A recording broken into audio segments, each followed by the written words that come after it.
we almost see no titties in movies anymore, and we only see dicks. Has anyone noticed this? Yes, I love titties. Big old titties.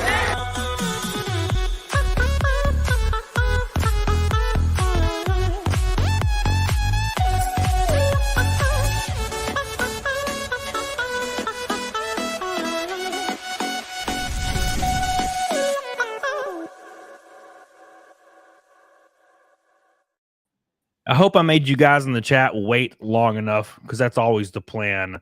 Hope you guys are having a good ass day, because we're here with Kino, my boy that coincidentally I met in Houston like 2 weeks ago. It was really cool. And here we go. Oh wait, sorry. I had the stream open and the other thing, and then it started playing over, and then I got all mixed up. Was that a stream opening? Did you get that from Hunter Biden's laptop or something? Yeah, yeah, dude. It was the number one file. It was the one that like started the entire investigation. No, my friend made that for me, and I was at a panel, and I didn't know what to do because it's my first panel I've ever done, and I didn't know what to say, and they just passed the mic to me, and I was like, do you ever notice? You ever notice there's only penises? Yeah, and it's something I think about all the time, because I'll turn on a random movie. I don't know if you've experienced this, but I'll turn on a random movie. Doesn't matter what it is, horror movie. I don't care what it is. It's somewhere.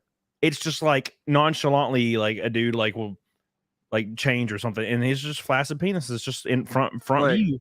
Look, having the flaccid penis was edgy back in like 1970. You know, yeah, like that was edgy back then. It's not edgy now, but for some reason it's edgy to have beautiful women topless. All right. Yeah. You know, it's it used to be you went to a horror movie and there were two things you wanted to see. You want to see blood and you want to see titties. Yep. And Friday the 13th, I mean, as a teenager, loved those movies. The first time I ever saw some boobies on screen was I was 10 years old, and I watched Halloween with my dad. The first one, the John Carpenter one. Yeah. And I was like, they put those in movies? And my whole world opened up to me. Yes, dude. I watched. Okay, so I was blown away yesterday because I was watching a movie like I do like every off day, and I was watching this horror movie, and it's called Suspirion or something. It's about witches, a coven, and like Suspiria. Yeah. Which one? The original, the Dario Argento, or the new one? The one that is from like 2018 with Tilda. Okay, with Tilda Swinton. Yeah. And I enjoyed it because it was kind of just all over the place. I kind of enjoyed it. It was kind of spooky. But like immediately within the first 30 minutes, like this detective gets bewitched, and they just pull down his pants, and he has this little tiny like stubby penis, and I'm just like, and it just shows it for like 20 seconds, and they're like flopping, like playing with his penis. I will counter. Okay. Luca Guadagnino, who directed that, he made this movie called A Bigger Splash. And I think he's the most Italian. He's like the most Italian director out there now. Because even though he's a gay guy, A Bigger Splash just has like tons of these long shots on naked women. Now you do see Ray Fiennes' dick, but he's like all coked up, and he's like jumping in the pool skinny dipping. It's like it's you can miss it honestly if you blink. But I was like, okay, after seeing that movie, I was like, I'm starting to suspect maybe he's not gay, Yeah. But I guess maybe it's just the artistry, because there's something to art in like the attractiveness of the ideal female form that has been lost in a lot of cinema. Of course, It's also used kind of like how it's used pornographically is so boring, it's so trite, and it's messed up. But used in the context of something artistic, it can add a lot of beauty to something. I mean, there's a lot of beauty in Blue Velvet, and like that scene where she shows up. Have you seen Blue Velvet? No. Okay, so there's a scene where Isabella Rossellini shows up naked, kind of near to the end of the film, and she starts going hysterical. That like scene wouldn't be as impactful if she wasn't naked, and she was like totally on board with it. And actually Roger Ebert didn't like the movie because of that scene, because he thought that she was being exploited. And it's like, no, she wasn't. She was dating David Lynch at the time, and she wanted to do the role. It's like, are you saying that women can't have agency in saying this works for the scene, let me do this? Yeah. I don't know. It's stupid. Yeah. Speaking of that movie, at the very end of that movie, the original Suspiria, like everybody's naked, like all the women are naked, and Yeah, because it looks very much like, and how the cinematography is in that last scene, it looks very much kind of almost like a Renaissance painting of hell in a way. Yeah, it does. It totally does. Yeah, and it works into this like painterly aesthetic, and in those paintings, the people would be naked because it's like, I mean, that's how art was. Like, people who get like offended by nudity in movies, I'm like, have you ever been to the Louvre? You know, like you walk around, there's all these massive paintings, these absolutely fantastic works of art, and there's nudity in almost every single one of them. Am I walking around the Louvre going like, I'm offended by this? Oh no, that, you know, that guy can't be naked, that woman can't be naked, this is wrong, put some clothes on, you know, show some modesty. It's like, no, come on. Like, it's not real life. It's weird, and a lot of it has to do with people worried about getting accused of objectifying women, and then there's also a lot of actresses that get more well known, and they're like, absolutely put it in contract, I'll never do any kind of nude or sex scene. And I'm like, yeah, that's fine. That's fine. I mean, that's their decision, right? Like, so if they're not comfortable, like, not everyone's gonna be comfortable doing it, but some people will, and you know, and so that's fine that an actress says, I'm not comfortable doing this, and then she doesn't do it. Yeah, you know, she's not going to pick a role that requires that. There's plenty of roles that don't require it. Right, 100%. Yeah. But I wish if I was the Hollywood, if I like led Hollywood, I was the president of Hollywood, that would be my requirement. I'm like, every movie, I don't care which movie, Star Wars, titties. I had to have some titties at some point. It's gotta be even Avatar 2 had had some knobby titties. There was like every single knobby chick that movie's out, all of them. Like, I was like, this is great. I really don't know how they got away. Maybe it was just because it was CGI they got away with that PG-13. But also the new Wes Anderson movie, Asteroid City, Scarlett Johansson does full frontal nudity. Oh yeah, for all of maybe half a second or a second. It's like a flash, basically. I'm gonna pause into that shit. And it's PG-13. So it's PG-13 for graphic nudity, which is very, very uncommon. I think maybe the last PG-13 movie to have had that was Chaplin with Robert Downey Jr. Yeah, I could be wrong, but it's been decades since that's ever been the case. Yeah, I think the reason Avatar got away with it was because I guess they're technically like an indigenous people, and that's their culture.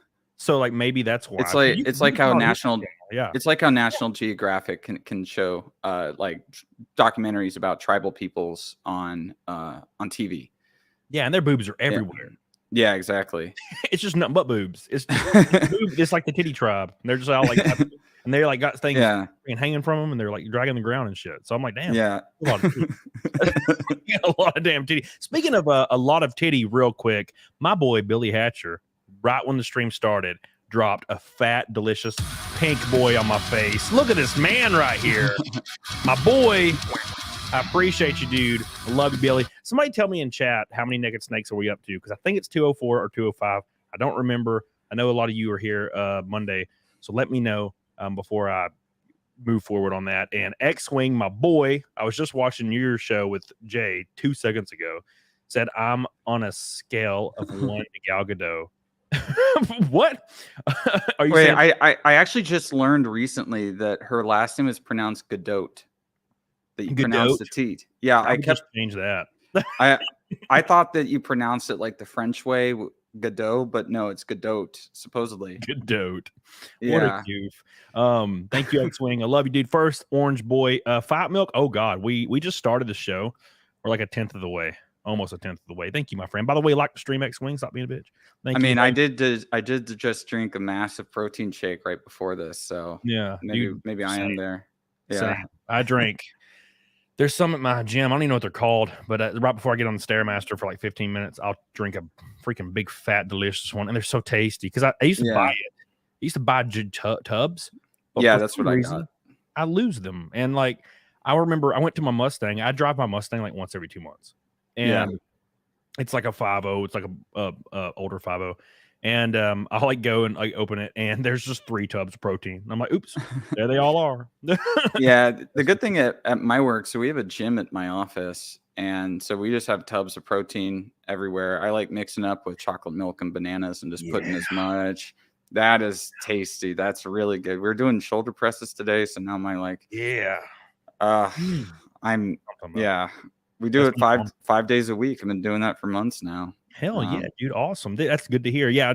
I have shoulders tomorrow, man. That's like the biggest thing. That's like the thing that keeps me alive is going to the gym. I love it. Shoulders are the hardest for me. Yeah. Yeah, that's the muscle I really have to work on. We also have been doing this dead hang challenge every day. Yeah, I know what that is. Yeah. Where you just It's hang. like we just hang for longer and longer each day. Because supposedly grip strength, like high grip strength, is an indicator of a longer lifespan. So I don't know. We're doing it. Also, not being married apparently, I think is a long. I think it's actually the complete opposite, but I feel like it would be because I know a lot of friends that have been married and divorced like 4 times, and they look 20 years older than my ass. So I'm just like, well, married and divorced is Yeah. well, the divorce will age you a lot. yeah, Right. it's always coming. You can't avoid it. You can't, it's like, I was watching a video of this he was old dude, and he's sitting on a bench, and he's like, he lost everything because he was married his entire life, and then he got back surgery. And when he came out of recovery, his wife was just gone and had sold his house and his vacation home, and he had nothing. And she is already like engaged to another guy. And he was like, I had no idea. Like there was no warning. We were best friends up until the day I went to surgery, and then it was over. And I'm like, dude, imagine that. That means something must have been happening beforehand that he didn't know about. That's what I'm saying. Yeah, dude. That's when the Alabama kicks in, and I go find the 12 gauge. I'm like, you know what? I don't care. It's time. I'm gonna do a Chris Benoit. It's over. Hey, I grew up not too far from Alabama. Yeah, really. It doesn't show through in my voice, but I lived 20 minutes from the Alabama border growing up. Really? Yeah, I always lived in some ass place for some reason. I was close. I was close to Mobile growing up. Ooh, yeah, dude. I've been to Mobile like once.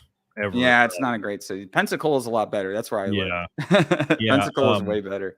I lived in a city called Gadsden my whole life, and it was awful. It was just, dude, it was a nightmare place. It was where your dreams go to die. And then is that where the flag comes from? Yes. And I moved like 2.5 hours north of there. That's where I live now. And it's such a nice place. There's like an airport right beside my house. It's a big ass city. But also like right beside the city is like a foresty, like rural area. And that's where I am. Yeah. Well, northern Alabama, I like better than most of southern Alabama. Oh yeah. Yeah. Because you start getting up near Tennessee, you start getting like hills and mountains and stuff. Dude. I remember when I was in middle school, we took this trip. So the band trip, like at the end of the year after, we had done all the competitions and done everything, we'd go to an amusement park. And I think the last year we went to Disney, but the first year we went to this amusement park in Huntsville or outside of Huntsville. And it was one of the most ratchet amusement parks I ever been to in my whole life. They had like one of those things. It was like, it'd shoot you up and then you'd kind of come down. Yeah. Well, the straps going down on you stopped working, and the guys working there were like about to hit this up, and basically would have just catapulted all these people up in the sky. And my dad said, "Hey, the safety harnesses aren't working." And the guy just looks and goes, "Oh yeah, everyone get off." And then we went on to one of those whirly things where you're up against the wall, Yeah. And then it goes like this. And so it starts, and it's fun for a minute, right? Like these rides aren't supposed to last longer than maybe a couple minutes. We start looking, and the guy sitting at the chair at the control panel is sitting in the chair asleep. And we're there for 10 minutes, and we're trying to scream at him, "Wake up, turn it off, let us out." Jesus, man. That's insane. Yeah, it reminds me of, like this is actually, it's terrifying. That one ride that goes up and comes back down, there's been so many cases where harnesses just stop working, and like kids or adults are just shot out of and they just explode. Like I watched a documentary. It was like a 12-year-old kid. They go up the thing.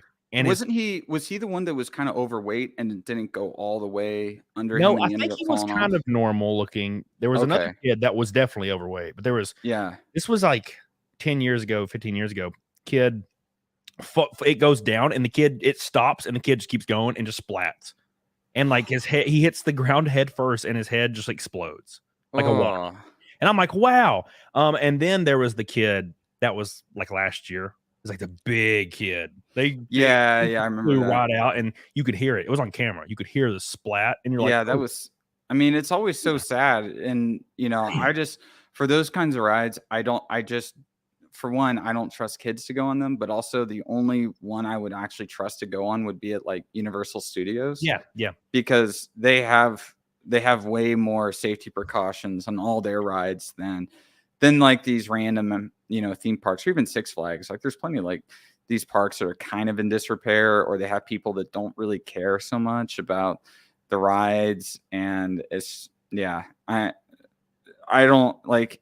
I'm not a huge theme park guy anyways. I like a roller coaster every now and then, but sometimes a plane flight post COVID is just like a roller coaster, right? Yeah, dude. My God. Yeah.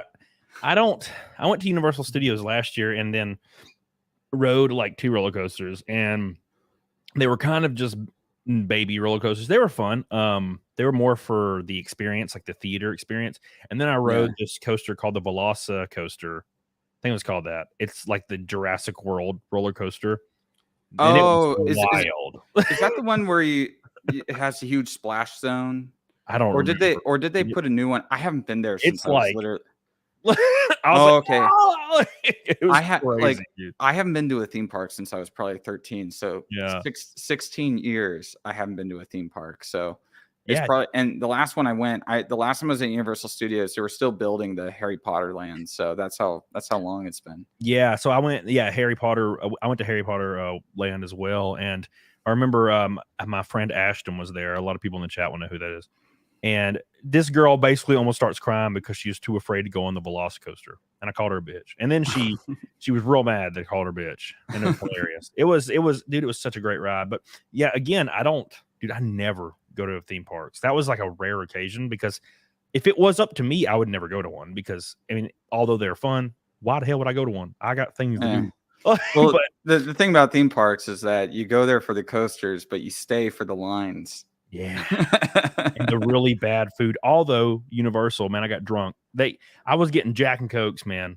I was getting like nice. Now I drink Woodford, but I was getting Jack and Cokes, and they were so cheap. And I was just eating burgers, and I got real drunk, and then I went and rode rides. It was great. I was like, this is great. And it was tasty. I couldn't get drunk and ride rides. I don't like getting drunk in the first place. Yeah. I'm a nicotine enthusiast. Dude, I'm all about it. I'm all about everything. I want to try everything. Like, I don't remember who else. It was the most casual conversation. I was talking to like this girl, and she's like, I've always wanted to try Coke. And I'm like, me too. Well, I would like to try that once. And I was like, but then she was like, yeah, it makes you so productive. And I'm like, well, that's probably bad for me then, because I think it has a really short half-life though. Yeah. Cause it'll make you productive for like 5 minutes. Yeah. If I have to rely on something to be more productive, I will never stop doing it. I'll be like, well, I need this for sure. Yeah. Well, and also a Coke addiction is probably the most expensive addiction.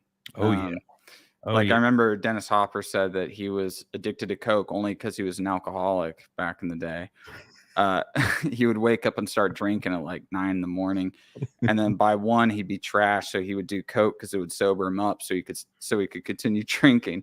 And because he was an alcoholic, he developed a Coke addiction because of it, and that just drains the bank account. So yeah, just on the price alone, it's a no thank you from me. Yeah, it sounds like Dennis Hopper. That honestly sounds like Dennis Hopper. No, I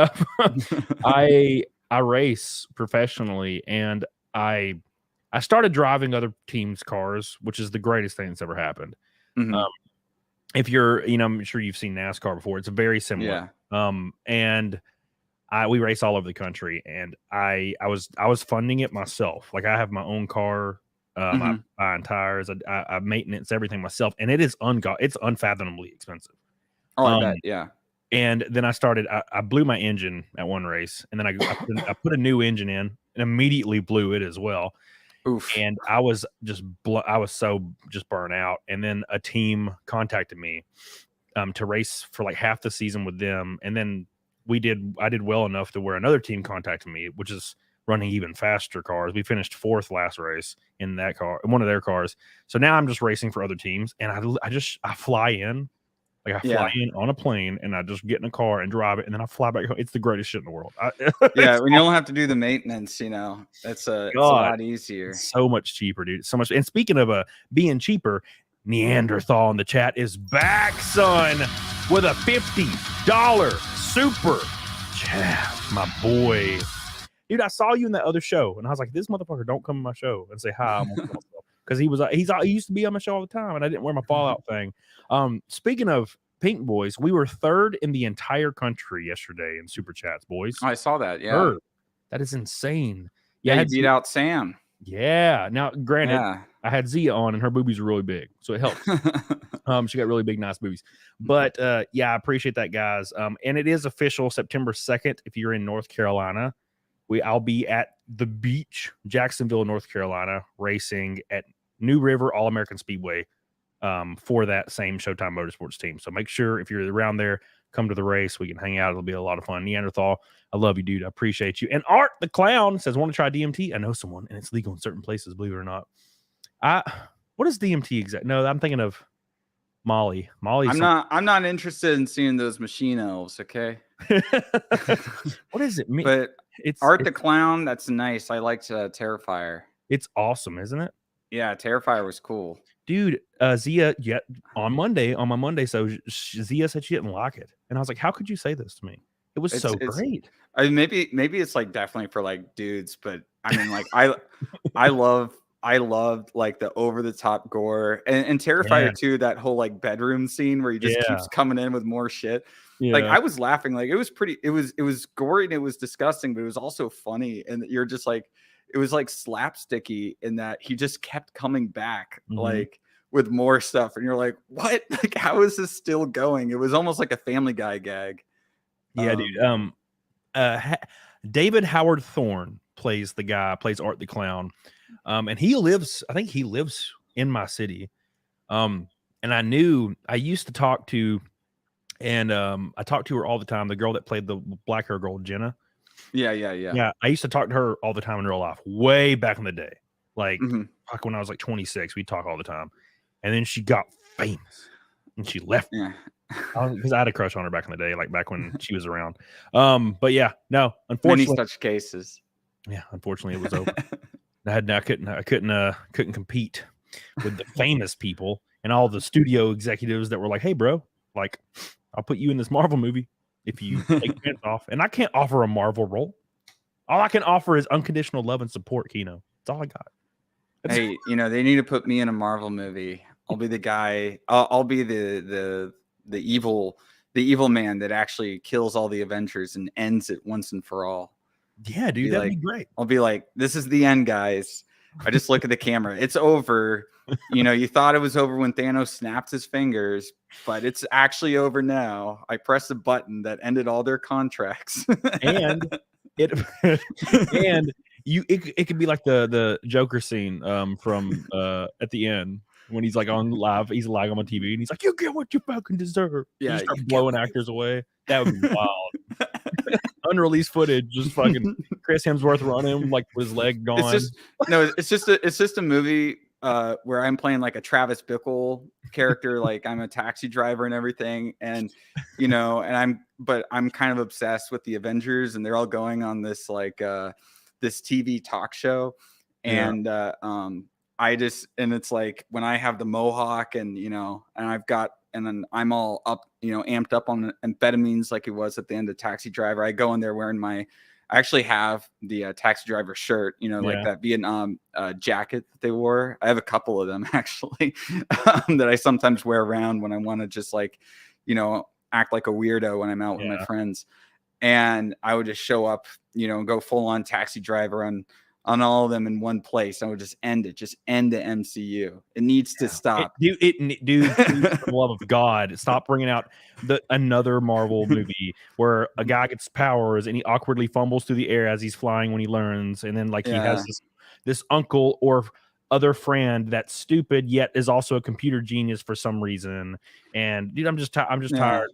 Oh no! Are the good guys gonna win this time?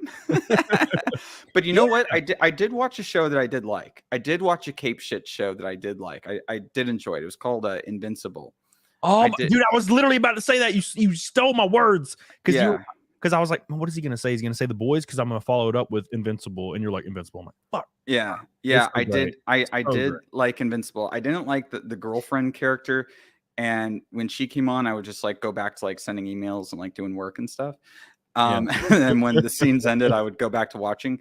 But I liked, spoiler alert, I mean, it's been out for a long time, so yeah, I didn't get around to watching it till this week. But I liked how the Superman character is essentially a world conqueror. Yeah, and I was actually on his side.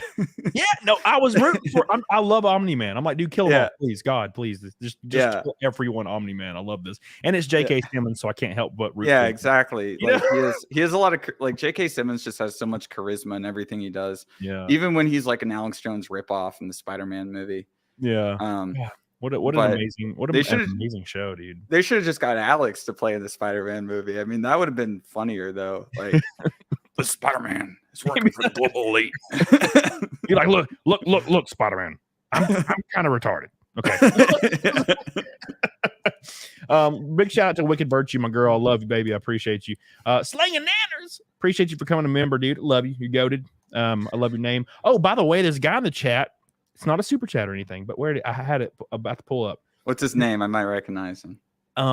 I recognize his profile picture. It's so small. There it is. It's the Night Owl from Regular Show. From that one episode, like where they go on they have to win the classic car by camping out at the billboard, and I'm like, why is this profile picture the Night Owl from Regular Show? Like one random episode of Regular Show. It's so hilarious. Hey, you know, my Regular Show reference I like to make. My name is Peter in real life, and whenever I go to a party, I like to tell people I'm Party Pete. Oh my God, Party Pete! Is he the guy that's Austrian? Yeah, yeah. He's I like to pot, and he starts drinking soda and starts tripping balls. What a great episode. God, I love Regular Show. I had somebody on Twitter. I almost had to like get them swatted, okay, because they responded and said Regular Show's kind of mid for real, and I'm like, bro, I will get you swatted. No, that's like the best show from that era. Regular Show is so good. God, it's so great. And there's so many references to like the early 90s and late 80s because JG Quintal, he's our age, right? So like, there's Evil Dead references, there's David Bowie references all over the place. I mean, the unicorns are the Droogs from A Clockwork Orange. Yeah, exactly. And they even look just like them. Yeah, exactly. So great. Oh, and the Billy Mitchell episodes are really funny. Oh my God, where he just at the very end where he just screams and explodes. Oh, yeah. And then when they get the intern, it's Billy Mitchell who like opens the gateway to hell to and he's got a little head, and then he's like, "You're my father," and then he's like body leaves, and he's just a little head with little legs. I'm like, what the fuck? God, what a great this show's great. Exit B14 is the name of that episode. Yeah, Exit B14. Yeah, it was like it was supposed to be, I think, the last episode, and then they just kept going, which was great because it's great all the way through from start to finish. And speaking of being great, Neanderthal is great because it's another pink boy. My God, my boy. Thank you so much, Neanderthal. I love you. I appreciate you being real good to me today. I appreciate that because single-handedly, with the help of Billy Hatcher, we're almost halfway to Naked Snake for the 205th stream, maybe. Thank you, Neanderthal. I love you. Appreciate you. Congrats, Billy Hatcher, on getting a job, by the way. Hope you're doing well. Starts Monday. Good luck, my friend. Monday. Just to let everybody know, I'll have the guitarist for Firewind and Ozzy Osbourne, Gus G, on the show at 2 p.m. Central. 2 p.m. Central. And then Wednesday's Ricada Law, normal time. Don't forget that. That's going to be Oh, my God. My personal trainer's in the chat. He just showed up. The personal trainer showed up? Yeah, he told me he was going to be here. I won't tell y'all who he is, but he's in the chat. I see him here. Yeah, dude. Rock on. Yeah, that was one thing I've never really. I have a lot of friends that well, I'm probably not in real life, but I have friends like through social media, and they're always like, should I get a personal trainer? And I'm like, if you've never done this, yeah, you should. Because I had a friend that was a competitor, like a bodybuilding competitor, and I just worked out with him for years. And I just if you have someone who knows, like, the important thing is just working out with somebody who knows what they're doing. Yeah. And he kicks my butt. He kicks my butt every day. Yeah, dude, that's what it's all about. I mean, yeah, I could go in and do squats and I could go in and do deadlifts and whatnot, but we're doing strength training. We've been doing strength training this year. So it's a lot of like circuits and stuff. I mean, like, I don't know any of this stuff. So Yeah. yeah. Yeah, strength training is pretty much all I do for some reason. I do the weird Ronnie Coleman thing where I just lift heavy and then scream and then expect to be huge. So like in October of last year, I hit 405 on flat bench. And Nice. you've met me, I'm not a giant dude. And it's funny because when I hit 405 for 2 Did you reps, scream? I think I just like breathe really hard. I'm not really good at screaming, but I hit it twice, and dude, these dudes that were like the size of a house, like this one black dude and this one dude, like this older bald guy, like walk over to the bench and like fist bump me, like, dude, that's a lot of weight. And I'm like, thank you, man. Thank you all. Yeah, I appreciate it. I'm like over here, a little bitty dude. I'm like, the bar's like bending like this. Yeah. Oh my god, my genetics are all chest. I can only squat like 405 for like 1, and I'll like shit blood afterwards. My genetics are all legs. Like, See, I wish I had a little bit of it, just a little bit of legs. My genetics are all legs, so it's the leg stuff is a little like I can do much higher weights leg stuff than I can on chest stuff. Yeah. That's how a lot of my friends are. Like we train for years, and they're doing like 225 on chest, and I'm doing 385 on chest. But they can squat like 5 plates. I'm like, I don't see how you can, and they can just do it for like multiple reps. I'm like, I can't believe you can do this shit. It's crazy. Yeah. Like, I can't do that. He's making us do front squats exclusively now. Those are awful. I hate them. Yeah, I hate them too. Yeah. Trust me. If you ever meet him and you say like, does Kino complain when he works out every day? Like, what I get out of it allows me to get through the training when I just complain the whole time. Yeah. And he's like, I expect 10 reps out of this. I'm like, you're good. I'm going to be lucky if I hit 5, dude. I mean, I'll do the 10, but I like to at least complain. Yeah. it mitigates it a little bit. Oh my God. Leg day is my least favorite. So when I go to the gym, I'm always excited. I'm like, oh, dude, I can't wait to do this. Can't wait to do this.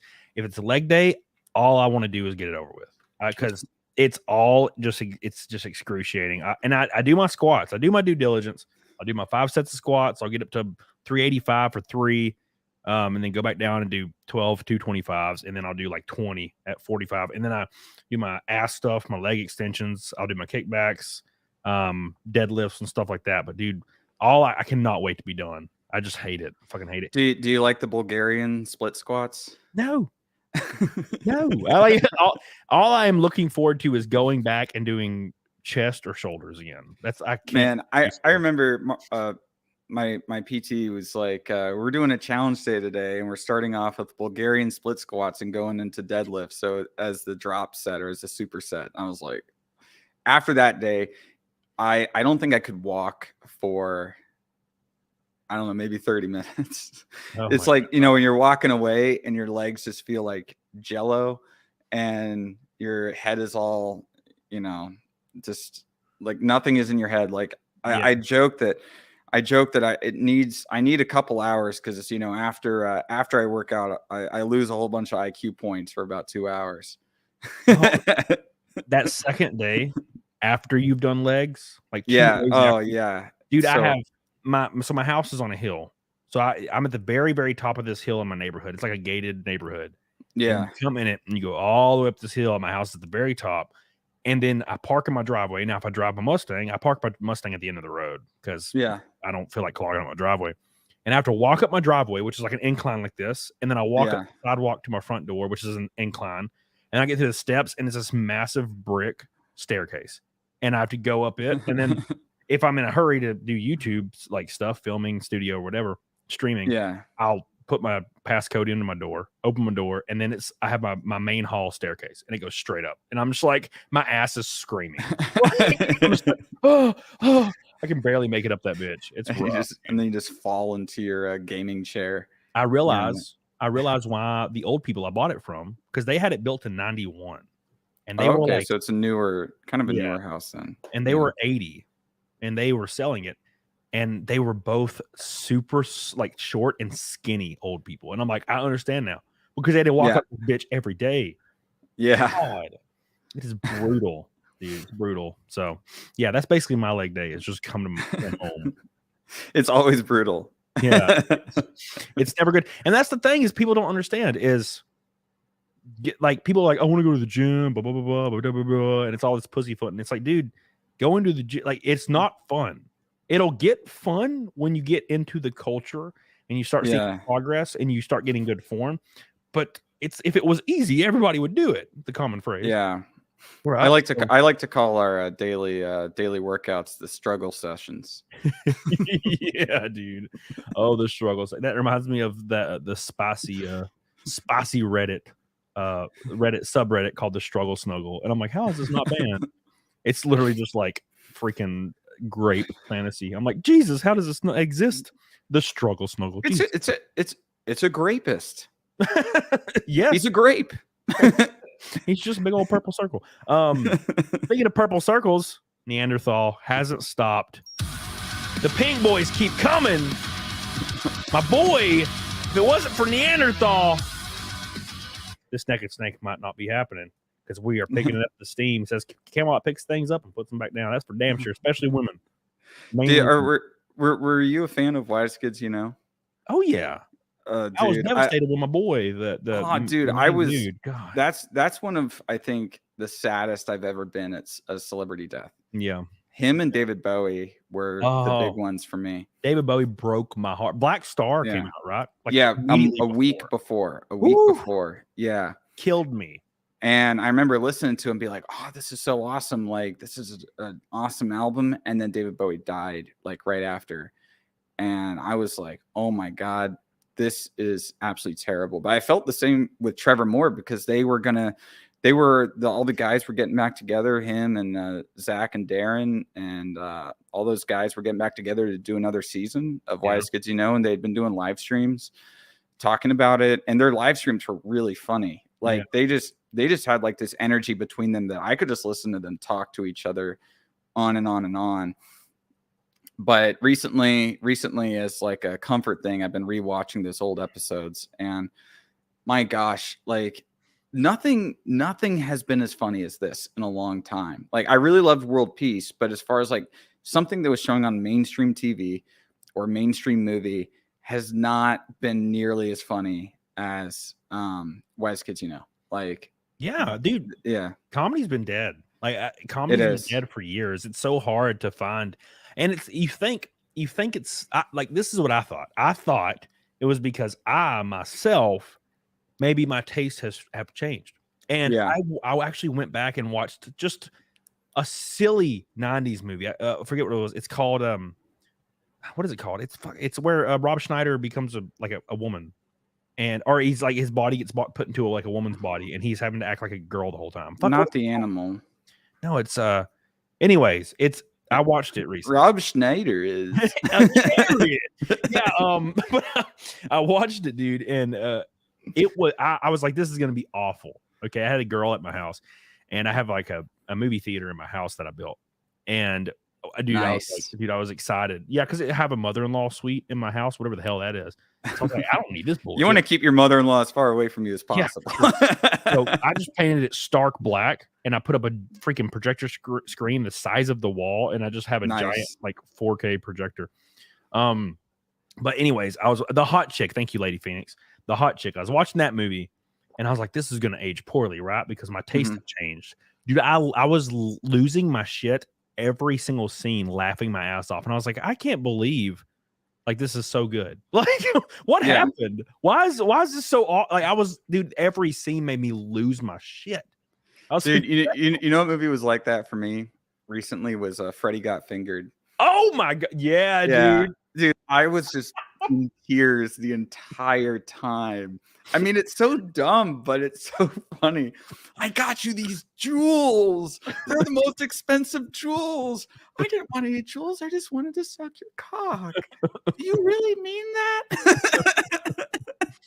God, yeah, that like, and his dad was played by that one dude who's like a serious actor. I don't even remember. What's his name? He's in so blanking on his name. He's in a ton of stuff. Yeah. Yeah. Rip Torn. Yeah. Rip Torn. Yeah. And it's so funny because he's so serious and he just comes in. There's just like, it's the most random shit. He like comes in and there's just freaking sausages everywhere and he's playing keyboard poorly. He's like, Daddy, would you like some sausage? Daddy, and like he just, the rip torn, he just walks in. He's like grabbing the shit. He's like, what's wrong with you? This is the funniest shit. None of it makes sense. We're in Pakistan, Dad. I took you to Pakistan. It's like, what? So he like builds a cheese factory and then like moves his house to Pakistan. I'm like, okay, what the fuck, man? It was such a great movie. And I don't know what happened to comedy. Like everything I watch is awful. Everything I watch is awful. And Yeah, I don't know what the hell happened, man. I don't really know. I mean, it's probably a lot to do with political correctness because a lot of really good comedy comes from pushing taboos or joking about things that like people don't want to necessarily talk about in polite society, you know. But now that like that polite society, that aspect of it has gone to comedy, it's like you can't even joke about it. People are afraid of like getting canceled for an edgy joke or an offensive joke. But it's like, look, a lot like I don't care if it's offensive towards me. If it's funny, it's funny, you know. Yeah, like I can laugh at myself, you know, and that's like the point of comedy, right? It's like, yes, I think it was John Cleese who said that like that there's always like a losing party in every joke, you know. Somebody or something is going to be made fun of, and because of that, like every good joke is going to be offensive to somebody. Yeah. And like I don't care if the jokes are offensive to me. You know, I don't care if the jokes are offensive to other people. Just let people be funny again, you know? Yeah. That's a great example is I've been watching through. So, I grew up in the 90s and I remember watching South Park when it first came around. And then I watched Bigger, Longer, and Uncut, of course, when it came out. Oh yeah. And then I kind of would catch random episodes like through the years. Like I watched the World of Warcraft one when I was, a teenager. Yeah, that's a classic one. Yeah. The World of Warcraft. How can you kill something that has no life? Yeah, and I keep going. I catch an episode here and there throughout the years, but I've never really watched the odds and ends of like random episodes. So I started watching through it starting at like season 4 or 5. Mm-hmm. And dude, I'm laughing my ass off. There's so many jokes that are disparaging to every group that exists. There's like Jewish jokes, there's gay jokes, there's black jokes. It doesn't matter what it's, and I'm just laughing my ass off. And I'm like, how are they able to get away with it for so long? And the reason they are is because they have such a strong contract, I guess, with Comedy Central or whatever, and they don't care. Like the most important thing you can do in the entertainment industry or in any industry is make a lot of money. Yeah, that's for damn sure. That's number one. And number two is when people come after you for being, disparaging to people that might be, in a protected group, you just say, yeah, I agree and I don't care. And then they're like, oh, okay. And then it's over. Like, as long as you don't grovel and apologize, people will respect you over it. Yeah, exactly. That's what they do. Like that Trey Parker, like that, they're like, I don't care, fuck off. And it's the end of it.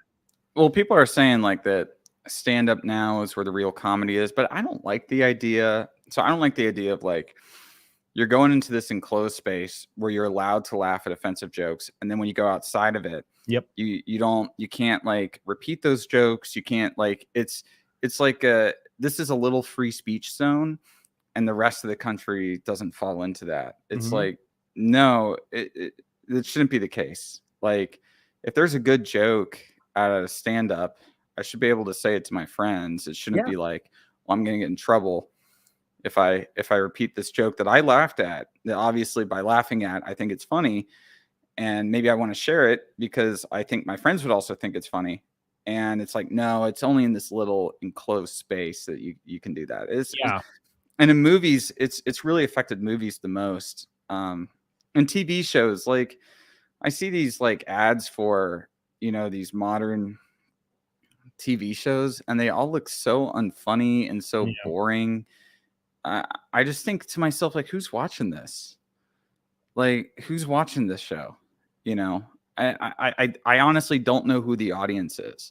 Do normies just like put it on as background noise? So are they like putting millions and millions of dollars into these things just to be glorified background noise? It's almost like Amy Schumer writes every freaking script for these shows. Like, one of my friends was staying with me for like 2 months when they were in between homes, and they would be watching Netflix or something, and I would walk by because I don't really watch TV very often, but I would be walking by the living room and they're like watching a thing, and I'm like making some food, and the kitchen's like in eye shot of the TV across the house. Yeah, I'm kind of watching it, and it's a comedy show, and I'm like, this is fucking awful. Like, how it's like the most unfunny shit I've ever seen in my life. Like, how does this exist? And well, I think it says a lot that like the biggest comedy show of the last 10 years has been The Office, you know, which had a lot of offensive jokes in it, you know, especially Steve Carell's character, and people like basically only had Netflix just to watch The Office. And it's like, so, and then The Office was like the biggest draw for Netflix. And you would think that the executives would be like, let's look at the show. Let's look at how what the jokes are like. Maybe we need more shows like this, but it's the opposite. It's like, we need to go into a safer direction. And art shouldn't be safe, you know, like any kind of art should, like, I like movies that make me feel uncomfortable or make me feel disgusted or at least make me feel something, you know. I don't want to like watch a movie and feel nothing. You know, that's like the worst thing that can happen is that I just feel nothing, or I'm just like, I just like when I watched Indiana Jones and the Dial of Destiny. The only emotion it elicited from me was a weird emotion of uncanniness at seeing Harrison Ford's AI generated face. And the rest of the movie just elicited a nothing reaction from me. I was like, that is how I felt about almost everything I feel like I've seen in a long time, especially so Star Wars Ahsoka came out like I think yesterday or something, and everybody's been releasing reviews of it, and I watched Drunk 3PO, my buddy Jay's show about it, and all their grievances with it, and it seems the public reception to it is extremely high. Now I did see that Ray Stevenson's in it, and I love that man. I love him because he was have you ever seen RRR? Yeah. What a fantastic movie. I love that was fun. Second of that damn movie. But he's like the main, you know, antagonist. Oh, he's the British guy. Yeah, he's the like main scary ass, like older, like really, like what's the word, stoic British dude. And he's apparently in this Ahsoka show. And I'm like, oh damn, now I might have to watch this. But every Star Wars entry I've watched, which has not been a lot. I've been skipping 90% of it now. I just can't deal with it anymore. But it like you said, it elicits zero reaction, and I forget about it immediately. Like it never exists, you know? Yeah, I mean, I'm not a huge Star Wars guy myself. Same, you know, like I watched the movies as a kid, and I was like, as a kid, I liked them, but I'd say that my favorite piece of Star Wars media is Star Wars Battlefront 2 for the original Xbox. Yeah, what a great game, dude. Yeah, that's my favorite. That's where I learned all my Star Wars lore and everything. Yeah. Other than that, I mean, as the movies as a whole, I'm not really big into them that much. So with all these Star Wars shows, I watched the first season of The Mandalorian, and I was kind of like, it's just like a live action Saturday morning cartoon. And I just watched that for Werner Herzog, just because I love him. And, you know, he played the antagonist. And then after that season, I just canceled Disney Plus. I was like, I don't need this anymore. Like, yeah, that's kind of how it was with me, because I watched the original when I was a kid. You know, my parents were like, you have to watch these movies, you're called Star Wars, and I was like 5 or 6 years old in like the early 90s, and I was like, all right, cool. So I watched them, and of course I loved them when I was a kid because of lightsabers and shit, and Yoda was hilarious. And so of course I was, I think, 10 when Phantom Menace came out, so I saw it in theaters, of course. And I thought it was great because lightsabers, even though it wasn't a good movie. Thinking back now, when I rewatched it, I was like, oh my God. And, you know, of course, I watched them all in theaters, and Revenge of the Sith is still rewatchable to this day, I feel like. And yeah, out of the prequels, Revenge of the Sith was my favorite. I remember as a kid thinking a lightsaber fight on, was it Mustafar? Is that the planet? I remember thinking that was super cool. And my friends and I would try to like do the lightsaber moves with our toy lightsabers. Yeah, and then I get my finger hit every time and almost pass out. But Yeah, that was great. And I considered myself, I think, like a pretty big Star Wars fan during that period. And then I feel like everybody was kind of excited when the seventh one, whatever, Force Awakens came out. Yeah. And like you said, elicited zero reaction. And it was kind of whatever. It does not hold up on a rewatch when you. No. So I saw that, I think, opening night in the theaters, because it was like, I was interested. I was like, what's Disney going to do with this? Is this going to be like return to form for Star Wars? Because they were trying to make it like this is going to be like the original trilogy. And to be fair to them, it was exactly A New Hope, pretty much beat for beat. Yep. Except it makes less sense. The writing is the writing and the pace is super choppy. You can tell Harrison Ford doesn't want to be there.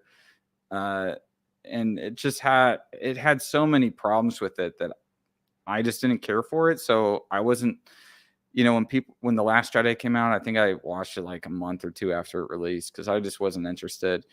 And, everyone was shitting on The Last Jedi, and I watched it, and it was kind of the same thing. I was just, It's like, I'm not going to kudos to the guys who made a ton of money shitting on The Last Jedi, but I didn't care nearly enough about it to make videos or to do anything. I was just like, I just don't care. Never thought about it again. Never thought about it again. I would never watch it again either. And that's when I actually swore it off. So that is, I think The Last Jedi is where it ended for me, because I watched Rogue One and I actually enjoyed it a lot. It was like really dark and kind of gritty, and I kind of enjoyed it. And of course, Force Awakens, I didn't really think about it. I was like, oh, I guess it was okay. And then there was a lot of questions that needed to be answered. And then The Last Jedi came out, and it was at that time where it was really popular to subvert your expectations. So every question that you had was pretty much like the answer was irrelevant. And then at the very end, which I'm sure everybody's seen it, like Luke force projects himself to the planet to like distract what's his face, Ben. And I'm like, oh, that's pretty cool. He's there. And I'm like, well, he looks younger. I guess he shaved. And then he's just projecting himself. And then like it works out. And then I'm like, well, that was pretty cool. Now Luke, I guess, has changed his mind. So in the next movie, Luke will come and kick some asses. And then he just dies from exhaustion. They killed Luke, and they kept Carrie Fisher, which was a bad move considering she died in between. She died immediately. Like, I'm like, what the fuck? Yeah. God, it was awful. And then the whole thing of her like coming back to life in the void of space and then like flying back to the ship. I just started laughing in the theater. I was like, I can't believe this. Like at this point, thing. Oh my God, I could not believe that shit. I was like, damn, they're gonna kill her off like that. That's brutal. And then all of a sudden she opens her eyes and Superman flies back. And I was like, oh my God, I can't believe this has happened. I forgot about that. That's crazy. Yeah. So I swore it off, and I never watched. I didn't see Return of the, or whatever it's called, Rise of Sky. I saw it, I think, on a plane. Yeah. Because I had a long flight to Europe or something. Yeah. And I think I was flying to Paris, and I was like, well, I have 8 hours to kill. I'll watch this. And that movie just doesn't make any sense. No.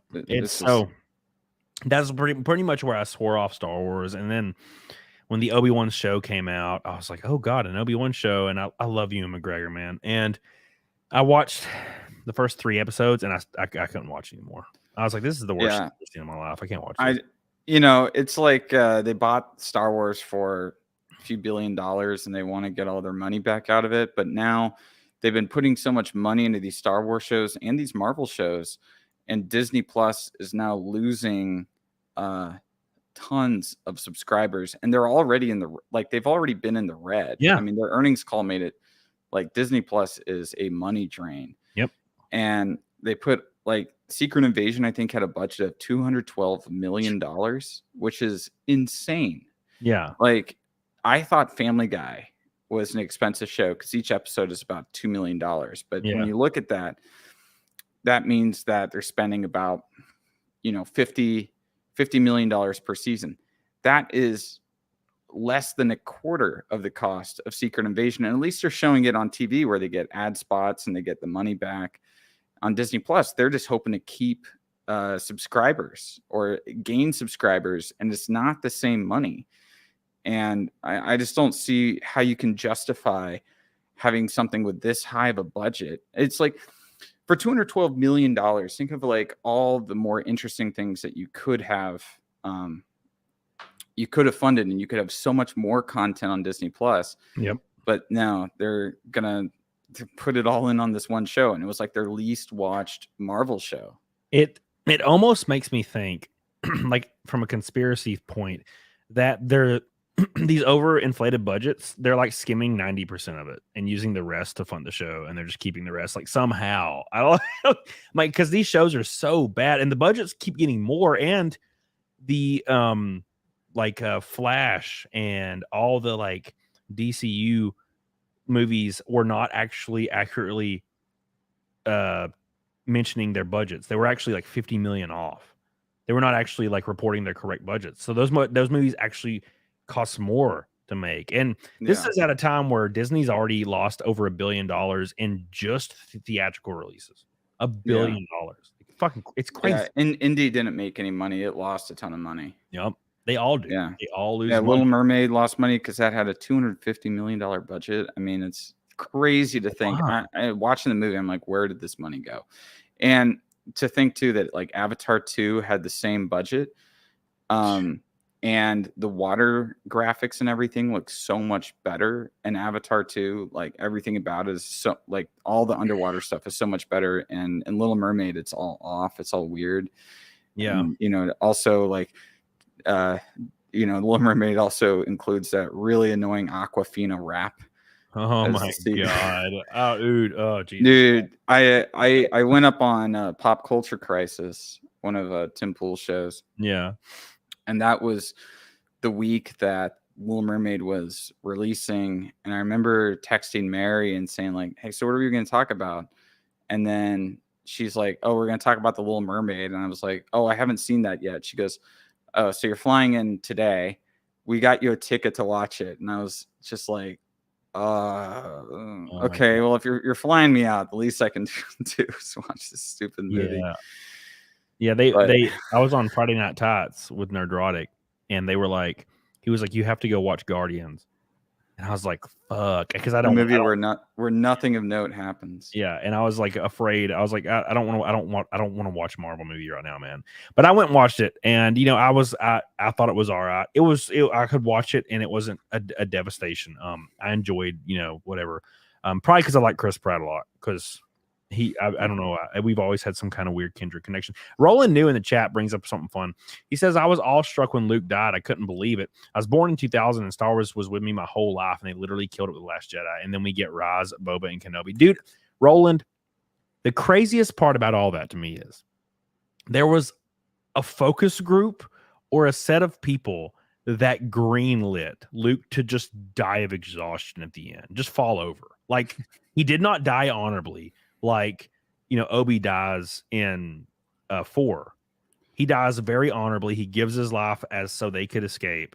And Luke basically moves.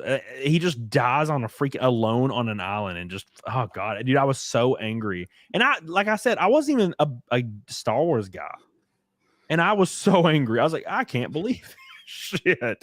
You want to know what I had hoped the sequel series would be? What was that? Because Cal Katarn, please. Fuck, I love that guy. No, I mean, I don't know much of the Star Wars lore.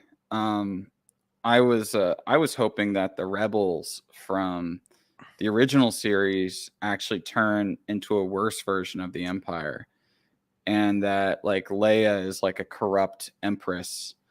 Harrison Ford is like the head of secret police and whatever, and Luke sees that and basically mounts a rebellion against the rebels across the trilogy, because to kind of highlight how, like in the French Revolution and a lot of these revolutions, these groups, these contra groups, end up becoming worse than the people that they replaced. Yeah, and maybe even having like a Napoleonic figure arising in the time. I mean, because that would be kind of like a historical, would have like this historical basis to it.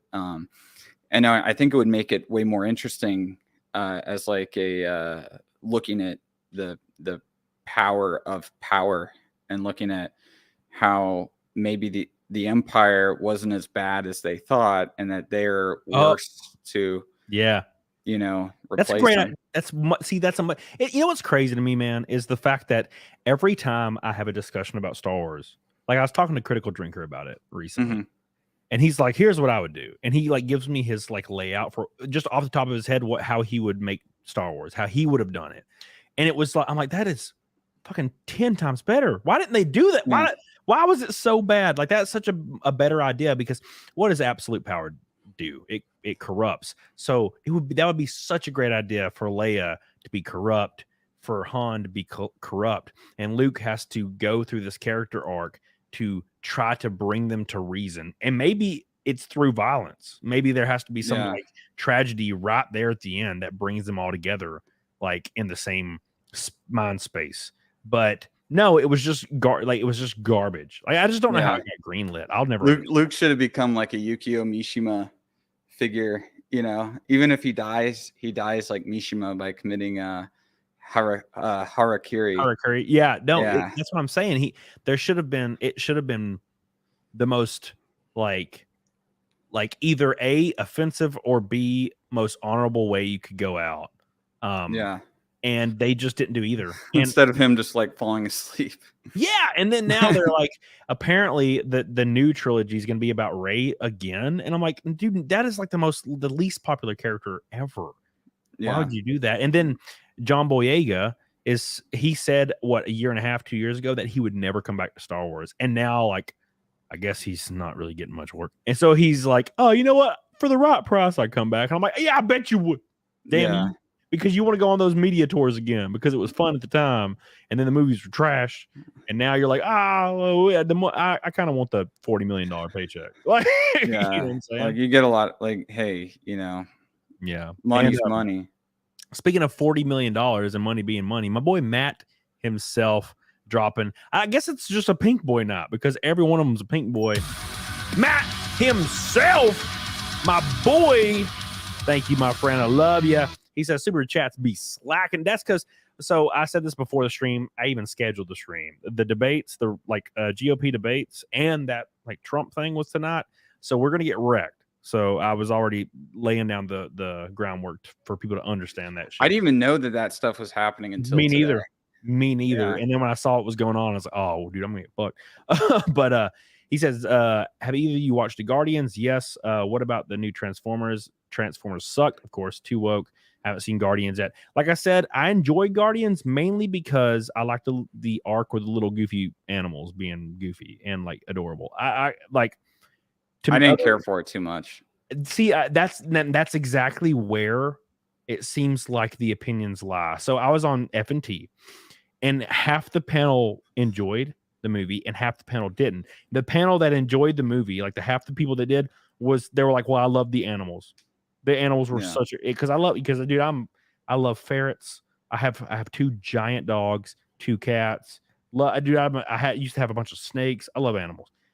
So these little goofy animal arc, I love that shit. And my buddy Hills versus Babyface was just complete opposite. He was like, "Fuck this movie, fuck the animals." I'm not on like the fuck this movie thing. I just thought it was like mediocre. I was like, okay. Yeah. I actually forgot the movie came out this year. Yeah, I agree. I completely agree. Yeah. But it was, I guess the way I look at it wasn't a complete disaster. So it was like, you know what I'm saying? Like, it wasn't Ant-Man Quantumania. Right. Like usually you go see a Marvel movie and you're like, we're expecting the disaster. And, that's not what I got. What I got was Nathan Fillion was in it for a second, which was awesome. And some emotional invoking scenes with these little animal things. And I was like, and that's what I took away from it. Because it like I love Nathan Fillion, man. I love that man, and he had a pretty decent role in it. And I was like, well, rock on, thank God. I wish that they did that whole organic planet thing. I wish it didn't turn into just an action set piece. They should have done it like one of like an older like Mission Impossible where they really do have to stay undercover and they're trying to use their wits instead of like they kind of start with that and they're like, we gotta start blasting. And so I just started blasting. Yeah, that was one of the weird things about the planet was they go to this planet and it's like all these animal creatures, but they're humanoid. And it's like, oh, look at all, and then there's a little bitty kid. It's adorable. And then that dude just starts blowing up the planet. And then no one kind of cared. They're just like, wow, that dude's a dick. They just flew away. And I'm like, you just realized like 1 billion people died just now. It's like okay. Imagine that's like their reaction to the Holocaust, right? Wow, Hitler's a dick. Well, like, yeah.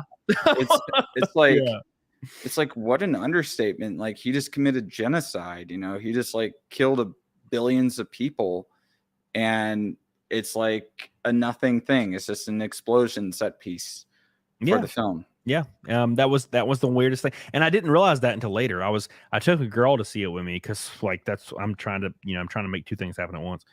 And we were like on the drive home and she was like, huh, that was weird. Like no one cared that they just killed all those people on that planet. And I didn't even realize that happened. It's almost like they didn't emphasize it at all. They were just like, they got in their ship and flew away and the planet blew up. And I didn't even realize the planet blew up. I didn't even think about it. I'm like, wait, everybody just died. Even that little girl. Didn't they save some people a minute ago, like on the planet, like Goat Lady? Well, I guess that doesn't matter. They're fucking dead now.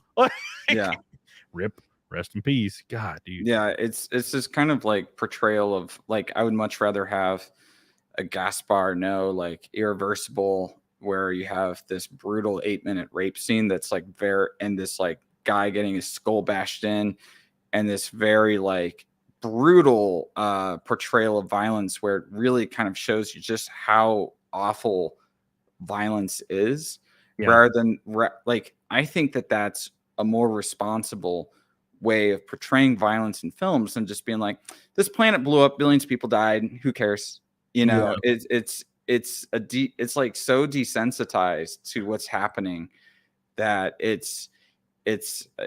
falls into the category of evil for me. Like in that, you know, it's like, are they trying to like justify a genocide, or are they trying to get us desensitized to like a nuclear war or something? Like what's going on? So I was actually, so like you mentioned this way earlier, and I want to speak to it real quick. By the way, Captain says, so Camel is who goes to the theaters. I go to the theaters like once a year. I usually watch everything. I'll just buy it in my theater room. If it's like $20 to buy, I'll just like rent it because it's a new release. I watched Puss in Boots, The Last Wish in my theater room. I just spent $20 and fucking watched it and I loved it. So thank you, Captain. But yeah, I don't go very often. But when I do, I get drunk because they have an open bar and they bring you fucking drinks to your seat. It's really cool. I go all the time to the theater. I just saw Yojimbo in 35mm, which was really awesome. We have really good theaters here in Austin that show like the like indie and foreign movies and older films. And so I don't really watch a whole lot of newer movies, but they have a lot of like older films that they show that I'll go see. Yeah. And I like the theater experience, but that's why I built a theater in my house. Like if you saw it, Kino, you'd understand. Like I have 2 rows of theater seats that are full recliner. Nice. And it's a big ass room and it's all stark black. And then I have a giant theater screen that has a retractable curtain and everything. Like I have everything, surround sound and all that shit. So I kind of get the experience, but you mentioned this earlier about getting desensitized and what is actually seen as art. So I was talking to somebody the other day about I Spit on Your Grave, the original, and it's brutal, right? Yeah, it's brutal. But when you watch it, it's about being made uncomfortable, right? And the thing you're seeing, not only is it art, but it's almost making you the reason it's making you uncomfortable is because you know that it's morally corrupt, right? Yeah, exactly. So what the fuck is happening in the chat right now? What the fuck? Jesus Christ! Wait, what's going on in the chat? Hundreds of dollars in super chats all at the same time. Listen here, you bastards! I'm talking about something very important. Oh, hell yeah! Jesus Christ, boys! Get that bag. Let's turn on the music. Oh my god, that's insane. Oh, it's because you said 209 to Snake, so they all did it at the same time. Yeah. Oops. Neanderthal first with a giant $200 super chat. Holy dick and balls, my man! Doesn't even have a message attached. That's how monstrous this dude's penis is. Thank you so much, Neanderthal. I love you. I appreciate you. I don't deserve you. Thank you. Thank you. Thank you. That is insane. I don't even know what to say, dude. I'm kind of drunk. I don't drink very often. But this is just sitting here, and I just really wanted to drink, man. I've just been wanting to drink. I wanted to drink so bad with Zia the other day, but I just didn't do it because Zia's sober. Can I ask you what on this channel is Fight Milk? Fight Milk is I drink. It's actually pretty simple. It's like I fill up a glass with milk, like 8 ounces, 12 ounces. Then I put 2 like just eggs in it, like whole eggs, and then I just put like a shot of whiskey, and then I chug it. I've been doing it since 2019, and that's a thing I do. It's pretty fun. It's not as bad as like my buddy Nick Ricada. He's done 10 shows with me, and I met him at Anime Matsuri. He's a good genuine dude, and he's done it with me every time, I think 10 times, and he's like, yeah, it's not that bad. It's not bad at all. It's not. It's just it seems really scary, but it's not. It's just it just goes down. It kind of tastes like dairy with a little bit of like alcohol burn. It's pretty simple. Okay. But when you do quad or triple, so I think the Monday before Matsuri, I hit triple Fight Milk, which is the Fight Milk goal 3 times over, and I had to do 6 eggs. And by that like 5th egg, it's like my jugular or whatever the heck, my windpipe, whatever the hell is opening and closing, it doesn't want to do it anymore. It's like, bro, like you're going too fast, and I'm like almost throwing up because you just can't it doesn't want to open up. Like your esophagus doesn't want to open up anymore. It's really weird. It's kind of gross. And it burns because I put a lot of whiskey in it. Thank you, Neanderthal, by the way. And also for a gold boy, I think that might be the first gold boy tonight. Yes, it is. The first gold boy is Neanderthal. I appreciate you, my boy. And speaking of my boy, one more time, let's hit the button for Mr. Matt himself. $209 super chat. Thank you so much. I love you, dude. I appreciate you. He says, I'll go ham. I made an extra 84 hours in overtime. Jesus, Mary Joseph. Didn't actually work that. Oh, that's good. Perfect. That's great. I was about to say, damn, son, you went hard as fuck. Here's some shekels to help you get the chat charged up to get us to Fight Milk, bitches. Well, we hit Naked Snake by a mile immediately. We're now 270 till Fight Milk, which I didn't think it was possible. It's not on the debate night, but maybe it might be. If we get to Fight Milk, I'll pull out my sanctioned Russian vodka. Ooh. And I'll drink some of that. I'll show you guys the brand. It is sanctioned. Yeah. I bought a bunch of it when I bought a whole lot of bottles of it when it was going out. Yeah, dude. So speaking of like good alcohol, I drank Jack Daniels for a long time, and everybody made fun of me because they're like, yeah, it's a trailer park. And I'm like, yeah, maybe. And then I went to Vegas for a week with my buddy Nick. And Nick Ricada, of course. We hang out a lot. And we did a live show, like a live audience show. And he was like, hey, I have this whiskey. And it's really high shelf. And by high shelf, I mean like in space. You know, it's one of those bottles that you can buy once a year, maybe. Was it like a Whistle Pig? I don't even, it was like unlabeled, man. It was like this circle bottle that was unlabeled. And he gave me a little tumbler glass of it. And I drank it. And there was 0 burn, and it tasted like caramel. Like it was the weirdest shit. I was like, "Oh wow, that doesn't even taste like alcohol." And he's like, it's weird, isn't it?" And I'm like, "Yeah, dude, it's crazy." Dovetail, is it Dovetail? Thank you, Matt. Dovetail. And he was like, "Don't drink too much of it though, because the alcohol content's high." And I was like, "All right, cool." So we eat some pizza, and it was the first time I've had any like alcohol or carbs in like 2 months, and I drank 3 tumbler glasses, and they were very small. They were just you know how it's in the bottom. I just drank 3 of those, and I blacked out and started throwing. And I woke up in the middle of the night throwing up, and I was like, "Oops!" Just out of nowhere. And I was like, "Dude, I didn't." It is. You could just. There's no burn, right? It's freaking crazy. Thank you, Matt. Thank you, Neanderthal. I love you guys. You guys are goated. I appreciate you. Oh, it's on sale. It's only $130. Well, that's not bad at all. Whatever Nick had was like, I think it was $4,000 for the bottle. Wow. And it was way smaller than this. Yeah. Wow. And he was like, drink it. He's like, we only drank it that night. It was like a very special occasion thing. Thank you, Matt. I love you. Appreciate you, Neanderthal. Love you. You got a big puppy for a little gay dude. Thank you, Medieval Syphilis. Appreciate you, dude. Appreciate you. I forgot what we were talking about. Everybody went ham as hell. At any rate, I spit on your grave. So Yeah. I watched it. I've seen it before. Last House on the Left is another movie I saw. The original. I've never saw the remake. And it being uncomfortable is what makes you hyper aware how morally corrupt it is.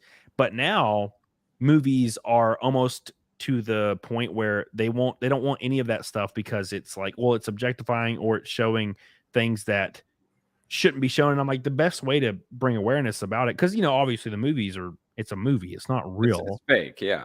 And the only time I'll say that I'm a little hypocritical about it, and it's because it involves children, is Cuties, was because that's the excuse they gave for Cuties as to why they made it the way they did. It's like, oh, we're trying to show you how it's bad to objectify children sexually. And I'm like, well, you probably could have like maybe got like some 18-year-olds and made them look 12. Probably shouldn't have got actual 9-year-olds to do this, but it's fine. But yeah, I don't know. That was a weird time. Pedro, love you guys. Madison, appreciate you, my friend. Hey, I might be in Mexico soon. One of my editors lives in Mexico. I pay him 4,600 pesos every month. There's a movie about, I don't know, I think like vampire lesbians or something. I'm gonna visit the set. That sounds awesome. There's a movie called Vampiros Lesbos, which is made by Lesbos. Yeah, made by Jess Franco. He also made this movie, Philosophy of the Boudoir. He made all those like exploitation movies back in the day. He was also an assistant to Orson Welles. But Vampiros Lesbos is what you think it is. It's about a lesbian vampire. Hey, it's a pretty good movie. That reminds me of, so speaking of vampires, I watched Queen of the Damned for the first time ever. Recently. I don't think I've seen that one. Like I remember seeing it at Blockbuster back in the day. Yeah, dude, it is hyper like the year 2000 movie. Where it's just, dude, it's like it's like Need for Speed on PlayStation 2, but like a vampire movie. It's so weird. And I watched Gothica was another one of those like hyper like 2000. What was it? Or Gothica? I don't know if you remember that. Exact same feel. Yeah. Right. And I fucking loved it. Like, so and Aaliyah, the lady she's part of Destiny's Child and she died. Yeah, I remember that. Absolutely drop dead gorgeous as like the queen of like all vampire lady, like super death queen. I thought it was awesome. I was like, this is great. And it was like, it evoked this weird sexual tension 100% of the time, which I loved. Yeah. I like that stuff. I'm a big fan of, I was talking to Chris Gore, we're both big fans of like the exploitation genre, like all those like Italian giallo movies, Italian exploitation, Mondo Cane. There's some wild movies from back then that it's just, people think that movie, like, what's weird is you would think that as we kind of move along through time that it'd be like, oh, we're desensitized to this stuff from the 70s and now like we can totally handle that. And now we can make movies that maybe even push further, but it's actually been the opposite. It's films, they've gone woke politically, but they've gone way more conservative as far as like what they're willing to address and what they're willing to show and what kind of stories they're willing to have. And I don't mean conservative in a political sense. I mean it that they want everything essentially PG now. Dude, you're bringing up such a great... I've been saying this shit for years, but I can't say it as smart as you. Like, it's so weird how... And here's like an allegory for it. There was a movement for years that still carries on today. The Free the Nipple movement. Yeah. It's like... I'm all for it. There is no God that's not for this. Yeah, exactly. They made a movie called Free the Nipple. The movie sucked, but it was like a movie that was like this activist, like, we need to get women to free the nipple. Look, I can go down to Zilker Park now, right? You go down to Zilker Park, you go to Barton Springs, and there's plenty of women doing topless sunbathing. I mean, I've been to the beaches in France, I don't care. Like, I really do not care if I see a woman topless sunbathing. I'm like, she doesn't want the tan line. She doesn't want the tan lines. Like, I'm like, and I remember one of my friend's girlfriends, he joked about being a lifeguard there, and she got so mad, so jealous. She's like, but there's topless women there. But like my girl and I, like, she knows it's like, oh, I see a topless girl. Oh, no, I'm not just going to be like, all right, we're breaking up. This other girl's topless. It's like, come on. It doesn't work like that. The nudity is not an issue. And the thing is, which is crazy, is there's all these women are like, we should be able to do whatever we want to do. And there's all these corporate companies that stand behind them. They should be able to do what they want to do. And there's free the nipple. Coca-Cola agrees. We're with the new feminist movement. But all media is like, but if you show a titty, then you're objectifying women. And I'm like, so it's like a weird circle, like a circle of life. We're not afraid to show man titties. Not at all. So it's like, it's like you can show your boobs if you want to, but if you do, you're being objectified. But you can if you want to, but you can't because you're being objectified. Well, there's this weird like spiral. Yeah, I mean, and here's the reality of like any kind of art, right? Is that well, for one, if you're in a piece of art, you are inherently an object. You are on a piece of celluloid, right? Or you're on a painting. And the objectification goes both ways. I mean, like you watch like 50 Shades of Grey, like the dude, Jamie Dornan is objectified in it. You watch Ghostbusters 2016 and Chris Hemsworth is literally just they really are objectifying him. That's the whole point is that they're objectifying him. Like you see this with like all these romance novels. You see this with, all these kind of these rom-coms and everything. And you know what? Like it's like, look, there's this sort of sexuality that's gonna occur in the movies when you have hot people acting, and like let them be hot and let them be sexy. And it's not a bad thing to have movies be sexy. Like it's not a bad, and it's not that it's not even that they're even being objectified. It's just that they're doing their part, and if those actors agree to do those scenes, then they obviously have no problem with it, and you should just say, okay, well, if they don't have a problem with it, I shouldn't either, and if you do have a problem with it, just don't watch the movie. Like you don't have to watch every movie, you don't have to like every movie.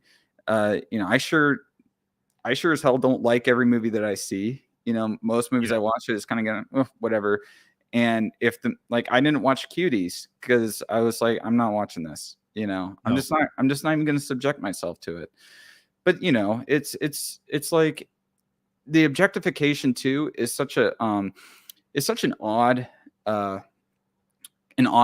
away from the women who are doing this, who think that this fits the role or think that this is good for the piece of art that they're making.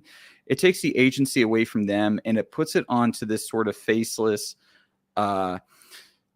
consumer. You can't say who is objectifying who, because like I watch a movie, and there'll be female nudity in it, but I'm still seeing the actress for the actress. Yeah, of course. Performance. I'm not going like, So it's like, so you can't argue that I'm objectifying these women, but then who is objectifying these women? It's this kind of vague sort of thing. It's taking it away from like the real people who are involved with the making of the movie and putting it onto this kind of faceless mass that can't really be easily defined. Yeah. And it's just a catch-all, and I don't think it's a good argument. I agree 100%, dude. It's really it's outrageous, and I think it's played out, to be honest. And speaking of being played out, speaking of being played out with Fight Milk, Renee Galarza, my boy, well, $300 super chat.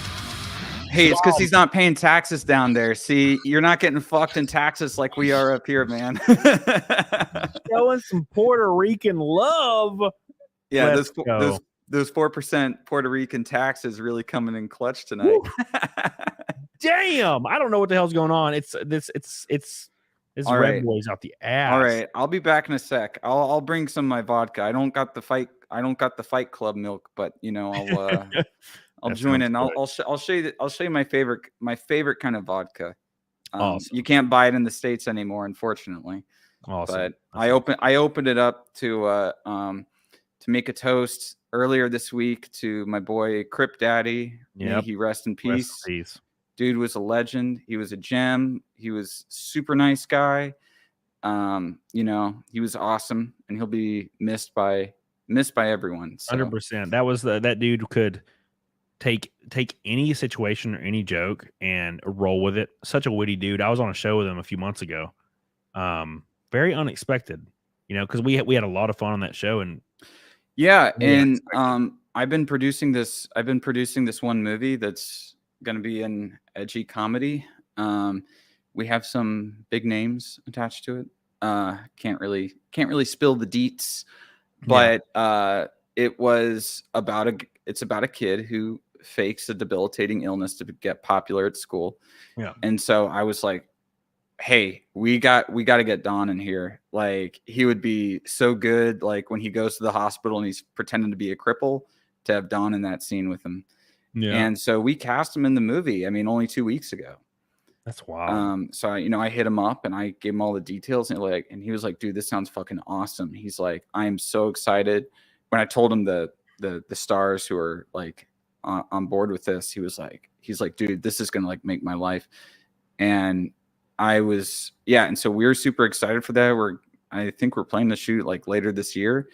And, you know, it's just, I mean, with him, it was always like, we knew that, you know, he didn't have a lot of time on this earth because of his condition. Yeah. But you just never think that it's actually ever going to happen. Right. Yep. You know, I agree. Like I said, I thought it was like one of those things, you know, how you'll see like trending that Mel Gibson died, and you're like, oh, that sucks. And then you Google it and you're like, he didn't die. Yeah, exactly. You know, it was just some bullshit. That's what I thought it was. Yeah. So we've been in a GC together for a long time, and Wang's in the GC, and Wang had confirmed it, I think, with Don's family. And so at first I was like, I don't think this is real. I mean, is this Ricky Berwick just doing a bit? And then Wang got it confirmed, and it was like, it was really sad. Yeah. Anyways, I'll be back with the vodka momentarily. Hell yeah. Get on it, dog on it. Renee Galarza, I love you. I appreciate you. You goated as hell.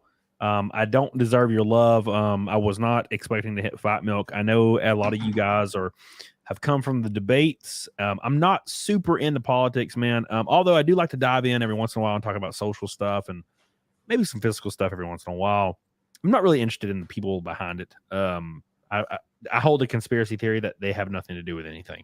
And they're installed, but that's whatever. But I know you guys, a lot of you coming from that or whatnot. And I did not expect to ever even get close to Fight Milk. So I appreciate that, Renee. I appreciate that, Matt and Neanderthal and Billy. You guys are goated. Renee says he lives in Atlanta. Well, thank God for that. Well, I guess, I don't know. Maybe not. But at least you're in the U.S. And Matt himself said, this stream's insane. You hit Fight Milk with 200 active viewers when you generally have 400, 500 live. This is your core base support and your hate milk. I mean, Fight Milk. Thank you, Matt. I agree with that. And we're 4 likes away from 200. Get the hell on it. Doggone it. Appreciate you, Matt himself. So, yeah, we hit Fight Milk. No idea how. But it just continues to happen. We hit it every damn stream somehow. Wait, did Pence get punched in the face? Somebody said that. Did Mike Pence get punched in the face? You know what? You know what I think? You know how I think these elections should go? Because I'm not exactly a fan of the U.S. government as a whole. You know, I've read enough books. I've read enough books about MK Ultra and Operation Paperclip and 100% and Guatemala in 1954. Yep. You know, we've been stirring shit up for so long. So fuck it so much. We're the evil empire. You know what? And we might as well embrace it. Gladiator fights between presidential candidates. Okay. 100%. Yep. Gladiator fights, fight to the death. Right? That should be every politician. They got to get jacked. If we have jacked politicians, I think we'll be a lot better. They got to get in there. They got to get with their swords. We throw in some lions, you know? Yeah. And you know, like people like Biden, he'd be fucked. Yeah, exactly. No old dudes. Yeah, man. No old dudes. I don't know about you. Look, I'm 33 and I am so tired. And now look, and like I said earlier, I hold the belief that they don't really do anything. They're kind of just like there for appearances. But I kind of want like a dude that's like 48 or 54 and like in good shape. Like that's all I'm so tired of like Oh, that's right. 90-year-old dead people. Wait, someone brought this up. Unit 731. Everyone look up Unit 731. There's a great film about it. My boy Lewis is releasing the restoration of it. The whole trilogy, by the way. My boy Lewis at Massacre Video, he releases all sorts of fucked up movies, exploitation films, that sort of stuff. And it's called Men Behind the Sun. And Men Behind the Sun, that movie literally almost made me vomit. That notorious war crimes committed by the Japanese armed forces. Oh yeah, just look into what we did with Unit 731 after. We employed them in the U.S. government to do biowarfare against the Koreans. The Soviets wanted to put them on war trials for crimes against humanity, and we were like, we don't know where they went. We have no idea what happened to them. They just disappeared. Well, what else happened? So where did a lot of the Nazi scientists go? Suddenly, Mr. Heinzweisen was working for NASA. Suddenly, Werner von Braun got us to the moon. Werner von Braun, which is like 4 minutes away from my house, the von Braun Center. Yeah. It's wild. It's wild as fuck, man. Like, I mean, hey, I guess that's called spoils of war. You get the brightest minds to come work for you. I mean, makes sense from a strategic angle. But weren't a lot of those guys, didn't they also kind of start the CIA back in the day? Oh, you know, yeah. And then they just carry on all those human experiments with MK Ultra and MK Naomi and the syphilis experiments, Tuskegee experiments, all that kind of shit. Brutal. Yeah.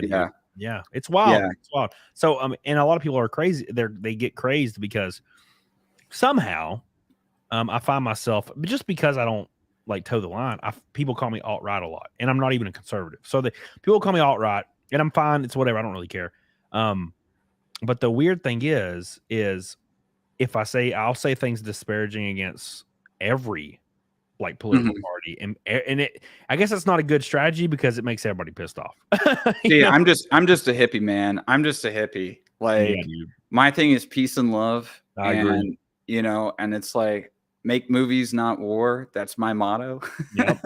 You know, so if I see that a country, even if it's my country, if it's a foreign country and they're doing tons of like fucked up stuff, like I can't abide by it. I don't like it. You know, there are some moments, there are some wars that are justified, but most of them aren't. Most of them are to make the rich richer, make the poor 100%. poorer, kill off the poor classes, kill off the middle classes. Yep. It's poor men fighting. It's like you look at World War I, for example, like one of the most pointless bloodbaths in history, and how it was all like this family dispute. I mean, all the heads of the different countries were all related, and it was a family dispute, really. But it's like you're gonna have all these innocent people, and like the thing is that in another life, that German and that Frenchman could have been great friends, but they're made to kill each other, you know. It's like, what are you achieving with that? You know, you're only making the world worse. There was a story, this a very popular story from, I think it's from World War One, where there's like a group of, I don't remember, like Germans and Russians maybe, and I don't remember the actual story. And I've been drinking, but they are like in two trenches that are like 8 feet apart, and it's like 4 a.m., 5 a.m., and they just start singing, and they're both singing to each other. Like, and having this weird human moment during like this terrible fucking time. Did you ever see that movie, that Sam Peckinpah movie, Cross of Iron? I've not. Where it's about it's World War II, the Germans on the Eastern Front against the Russians. And it's really just about how fucked up both sides were, and how like this was like this chaotic, pointless battle that they're fighting. Yeah. And it's a brutal movie. It's great. I mean, Sam Peckinpah, he did Straw Dogs, and he did The Wild Bunch, Bring Me the Head of Alfredo Garcia. But yeah, I mean, my main thing is I'm just a hippie, but you know, if we're going to be in an empire, at least make them like Gladiator Kings or something. Like don't make like you're going to have this world spanning empire, and we just have a whole bunch of like 85-year-olds running it. That shit their pants, you know. It's like, oh, come on. Like, if you're going to go into the bit, like go into the bit, you know. I don't know. I'm not really a political guy online, but I agree. That's just my thing. Like, if you're going to be this evil empire, at least like lean into it a bit. I just want the guy that's in power to be ripped. Like, I just want like him to be ripped and like somebody worth like fighting for. It just isn't as cool when the guy is like geriatric and can't fucking walk. It's just like, kind of lame. So here's my here is my sanctioned vodka, and this is some of the best vodka, and it's Beluga vodka, the export. It's really good. I would say it's on par with something that's not sanctioned called Reka vodka, which is Icelandic. Yeah. And so if I'm gonna do like I don't really drink a whole lot.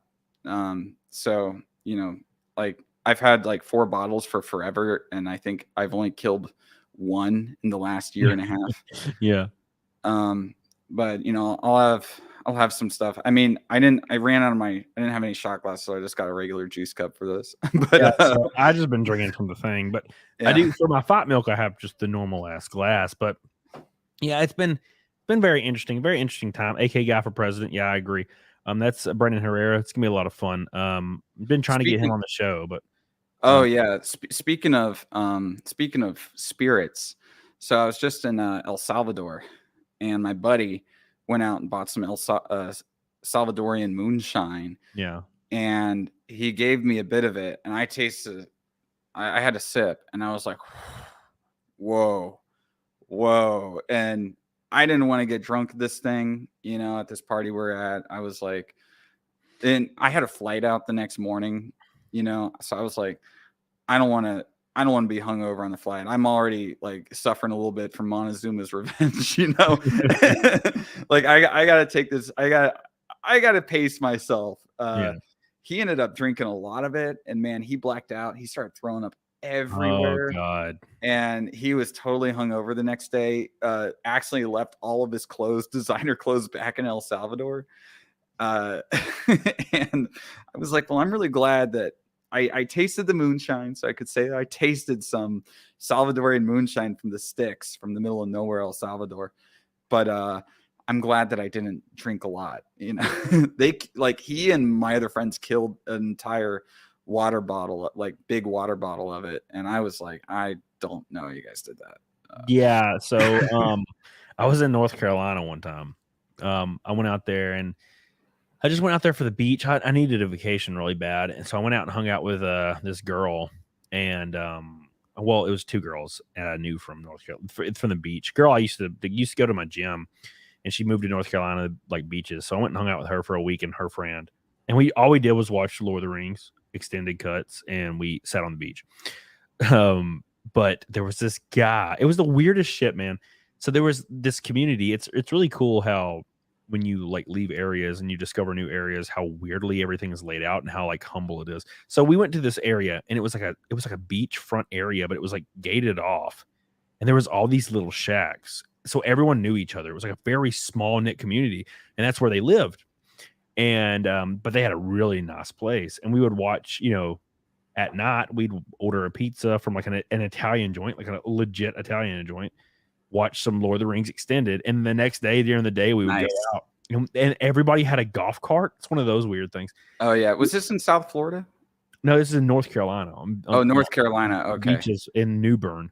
It's where is that by Myrtle Beach? Is that no, similar area? I don't know the beaches. See, I'm from Florida, so I know the Florida beaches. Myrtle Beach is in I think it's in Florida. Myrtle Beach is in one of the Carolinas. Well, I don't even know what it's called.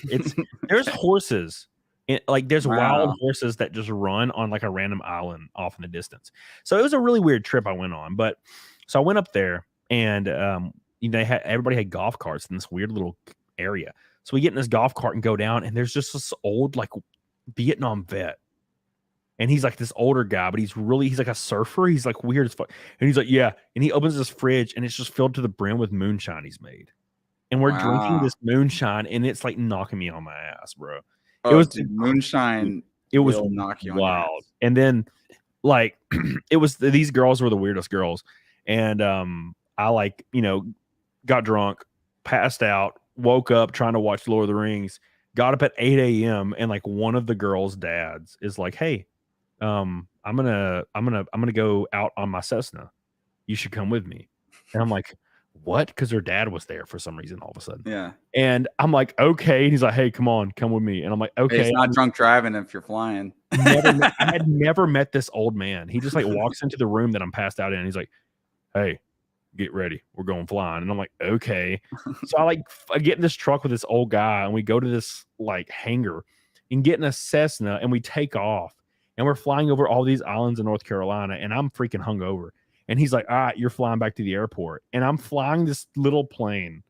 Yeah. It's the most terrifying experience I've ever had. Because I don't like planes, and I fly a lot, but I don't want to be in control of that bitch. And I'm flying, dude, and you can see the horses running on the islands. It's like a redneck, like Lord of the Rings. That's like that area reminds me of like redneck Lord of the Rings. It's really South Carolina is where they shot all the Vietnam stuff and Forrest Gump. Yeah, God, what a great movie. Oh man, what a great movie. Yeah, but talking about like planes and being like afraid of flying. Every time I'm in a plane and we touch down, and you hit that hit it, and then you're still going really fast, and you're coming to the screeching halt, and they hit the brakes, and you're like, yeah. I just close my eyes and say the Lord's Prayer every single time. I'm like, man, if something happens, at least I'll die saying the Lord's Prayer. The worst ever experience was we were like 45 minutes from landing, and this was in 13, and the plane depressurized, and everybody, like my ear, I thought I was dying. Like it felt like people were driving like screwdrivers through my ears. Yeah. And everybody was like holding their heads, and then we started hitting turbulence at the same time, and there was like an Asian man beside me, like in tears, praying, like hysterically praying, and everybody was like, doing that woman thing where they're all gasping and making noises, and I was just sitting there holding my ears, and we finally landed, and I remember the pilot came over the intercom and was like, whew, we made it. And I was like, oh my God.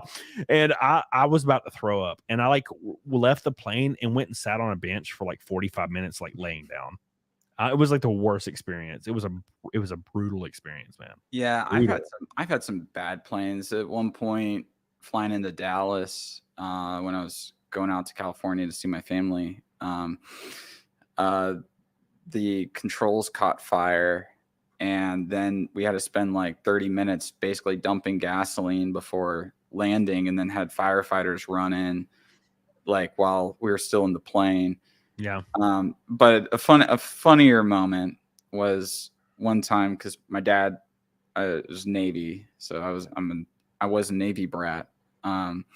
Which, hey, great benefits. I got USAA, I got Navy Federal Credit Union.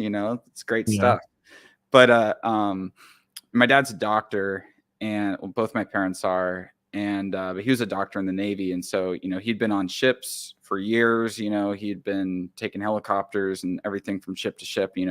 Back when he was young, unmarried, and everything. And so he knows a Navy pilot when he sees one. And how do you know a Navy pilot when you see one? Is they land fucking hard. Because they're trained to land on ships, right? So you're not coming down smooth and coasting. You are hitting the deck. You're catching those lines, and you are coming to a screeching halt. So we were in this commercial, airliner, and we hit the runway, and it was like boom, and then we were like at a halt. Like we were at a halt pretty fast. And so as we're leaving the plane, they have the captain there.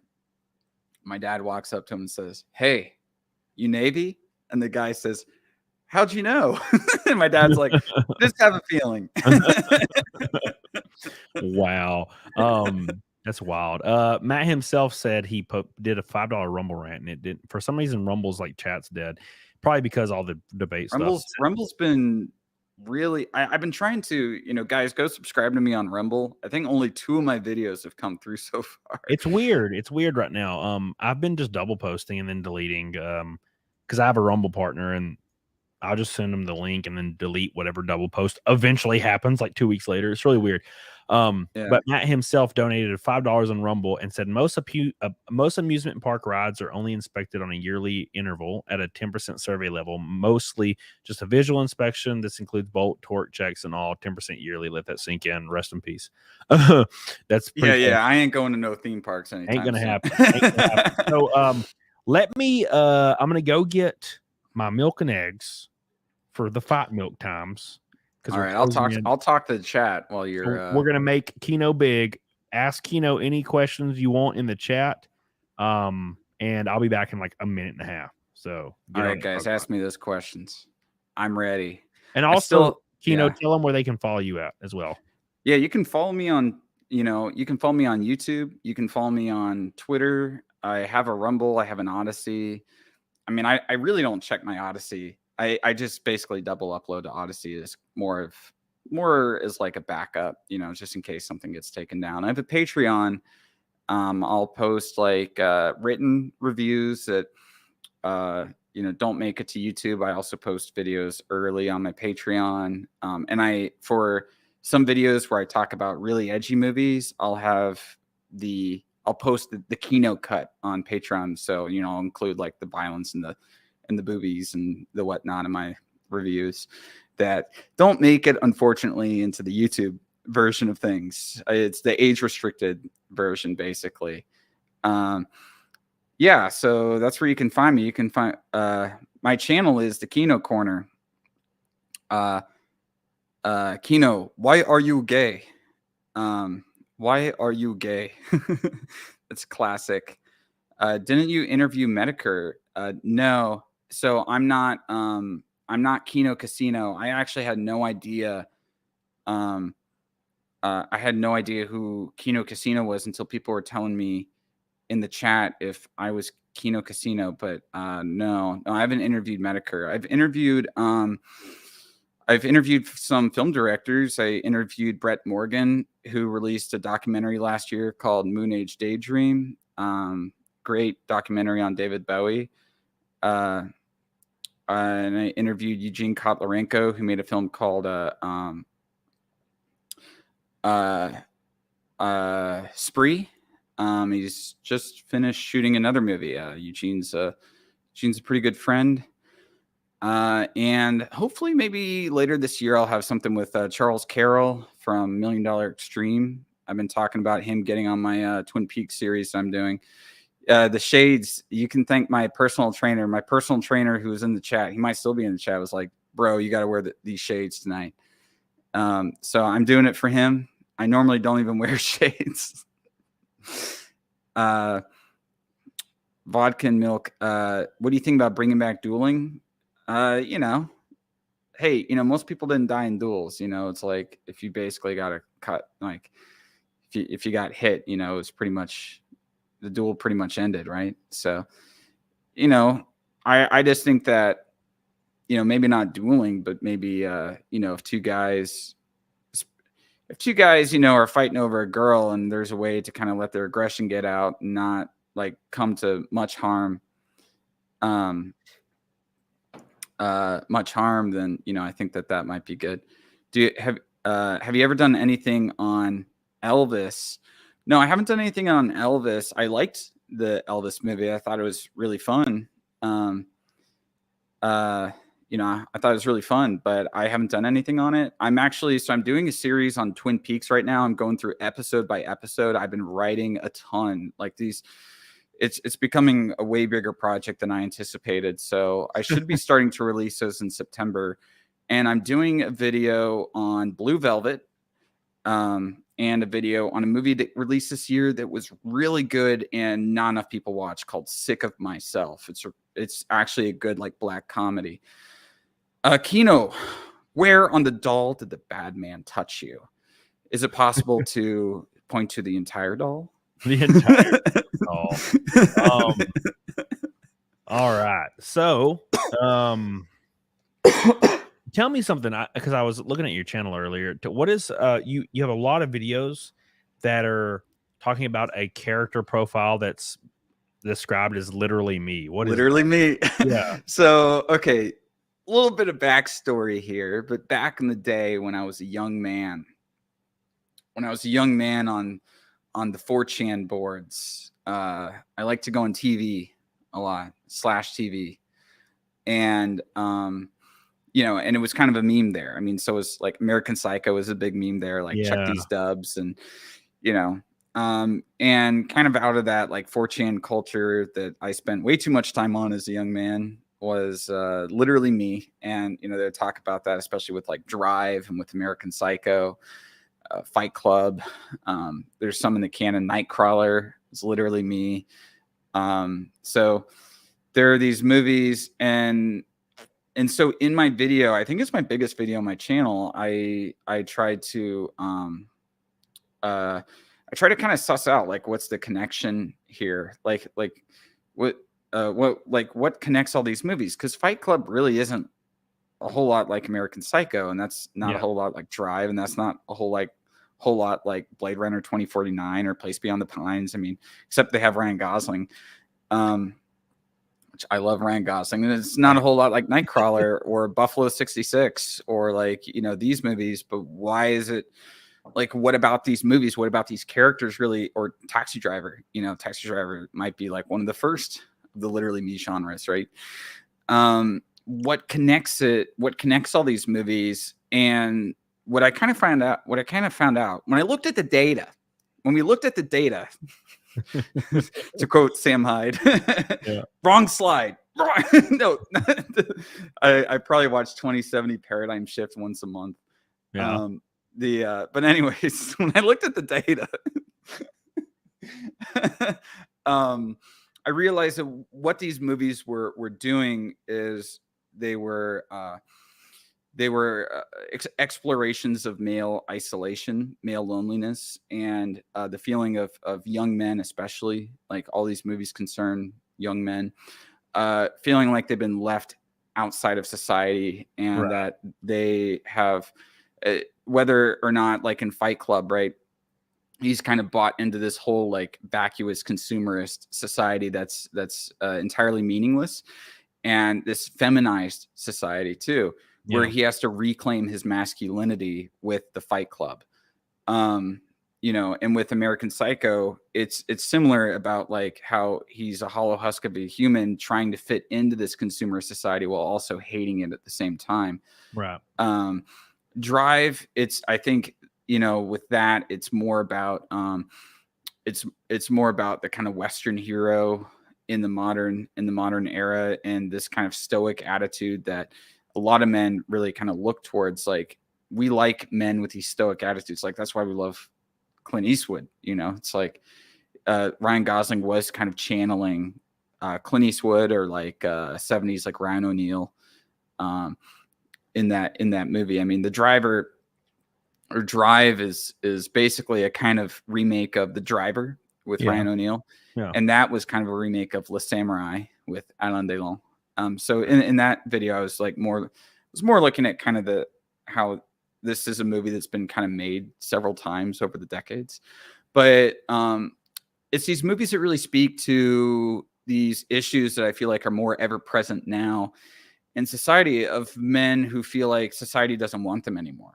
Yeah. And, you know, and how, literally like, me.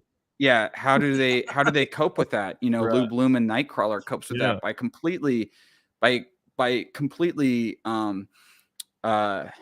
was exploiting all of society's fears for his own personal gain. You know, Fight Club, he has to start this underground fight club to feel alive again and sort of revive his sense of masculinity, this chaotic sense of like, it's chaotic, you know. He's doing all sorts of, you know, insane stuff, but it's a way to kind of feel more in line with, you know, like a Bronze Age warrior, right? Like someone who has to go out and conquer the world, or at least disrupt the world, this feminized world that's cast them out. Taxi Driver, he had, like, there's crime on the streets, you know. He's this Vietnam vet that's been totally just like relegated to this shitty apartment, this shitty life. You know, everyone is just shitty to him. I mean, there's like, he doesn't know how to interact with regular people, you know. He takes a girl on a date, they go to a porn theater, which I pointed out, I think I pointed out that that's actually a bit more of an honest mistake. It's less than being autistic. I think that is a bit more of an honest mistake in the context of when that movie came out. Yeah. Because when you look at when that movie came out, there was a big push for mainstream pornography. You had movies like Deep Throat and these films being shown in regular theaters, and people were going with their girlfriends to these films. Like, they were trying to push like porn as a form of mainstream cinema. So it could just be that, he thought, well, people are doing this now, and obviously Sybil Shepherd's character wasn't into it. But it's about like the kind of castaway male trying to reclaim some sense of order in his life. And that's kind of what a lot of these movies are about. And by watching these movies, people, the characters might be despicable, like in the case of American Psycho, but so they might be despicable, like in the case of American Psycho, but people see that they're still struggling with the exact same issues and concerns that young men today are struggling with. And through the pieces of art in which they're portrayed, they find that sense of order, and it gives a glimmer of hope to men that they too can also find this sense of order. Or maybe they don't find the sense of order. Like he doesn't really in American Psycho, but it at least is like, at least the movie's hilarious, but also it's, there's a sense of like, at least my problems, at least my issues are being presented in a movie, and I can like see my problems for what they are. And maybe I can look inward at myself. And the thing is, and I've seen a lot of people post like, it's so scary that young men are attaching themselves to these characters. But it's like, look, I'm not going to attach myself to this like goody good guy, because like when you look into yourself, when you actually look into your soul, you won't see a goody good person. You'll see all your faults. We don't attach ourselves to characters who are 100% good. We attach ourselves to very flawed characters because we know that we ourselves are flawed people. I forget what saint said this, but it's been a while. I was a theology major in college. I forget what saint said it, but he said that the closer he got to God, the more sinful, basically like the more sinful he felt. That like the more unworthy of God's grace he felt, the closer he got to God. So the more that he like purified himself, the less pure he actually felt. And and like I'm not a saint, I'm by far not a saint. And I can look at myself and I can see all my flaws. I can see all my problems. And like, okay, we have this, swashbuckling hero who's perfect in every way.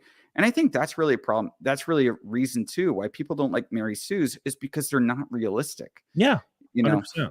Or Gary Stu's or whatever. It's like they're not realistic. They need to feel human. And these characters, they feel human and they feel very relatable to us, because it's like finally like people are talking about this, and I feel less alone by watching somebody go through similar shit that I'm going through.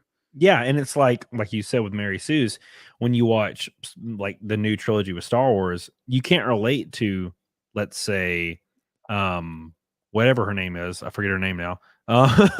But the main chick, I'm spacing because I've been drinking, but Ray. So you can't relate to her at all because she never has a bad thought. She never has a wrong thought.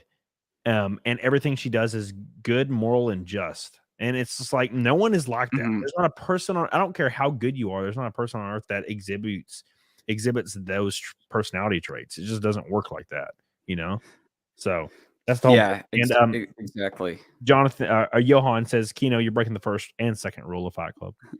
Name is Robert Paulson. Thank you, Johan. I love you. I appreciate you. It's time for the 205th Naked Snake. And then I'm going to chug some damn whiskey and Kino with his sanctioned vodka. And then we're going to end the show before I freaking black out. I didn't realize I was drinking this much. But let's start the music. And real quick, before I do that, let me give a shout out to these bastards in the chat. This man, Renee Galarza, for a $300 super chat. Matt himself with a $209 super chat. And Neanderthal with a $200 super chat. And don't forget, Neanderthal had an ass ton of Pink Boys. I think 3 of them. Billy Hatcher and Matt himself. That is insane support. I don't deserve that shit, but I appreciate you guys because we still somehow hit Fight Milk against all odds when the political shit's blowing up today. And my show is not political. So we hit I'm never going to watch that. Yeah, me like neither. Republican like thing. Same. Shit, no. Yeah, I watched like half the interview with Trump because he's funny. He's like legitimately funny as fuck. Yeah. And he said like I laughed out loud like 7 times. Hilarious. And I'm like, I miss this man. He's so funny. Regardless of his policies, he's funny. Missed my other super chat. What the hell are you talking about? This one? Oh, yeah, I did. Sorry, Superstar. What's the best way to learn guitar? Learn tabs, pick the thing up, and don't put it down for hours and hours and hours. Learn tabs first. That's really easy. It's actually way easier than you probably think. You probably already know. Yeah. That's the easiest way. And then you have to devote time to it as you do everything else in life. So if you want to learn piano, you got to learn how to read music first. Yeah. Then you start with one hand. You learn everything on your right hand. You learn the melody on your right hand. You learn the harmony on your left hand. And then you got to put them together. And it takes a lot of time. It's really just about time and practice. Once that weird combining your left and right hand rhythms mix, like once it clicks, you have it for the rest of your life. It's weird. Yeah. So I can sit down and play like solfeggiato, and like I played piano for a long time. Same. I can sit down and it, I might now need to like practice like a piece I've done before for like maybe an hour or so, but then I can get back into it just like how I played it back then. Yeah, I've been playing piano since I was probably 6 or 7. Same here, yeah. And I took a long break from it, but I can play a lot.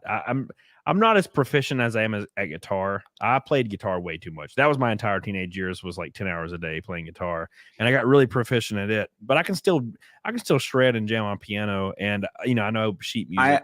I have a question for you. So I was in the high school band. Yeah, I know, band kid. Whoa, Kino Corner was a band kid. Who would have seen that?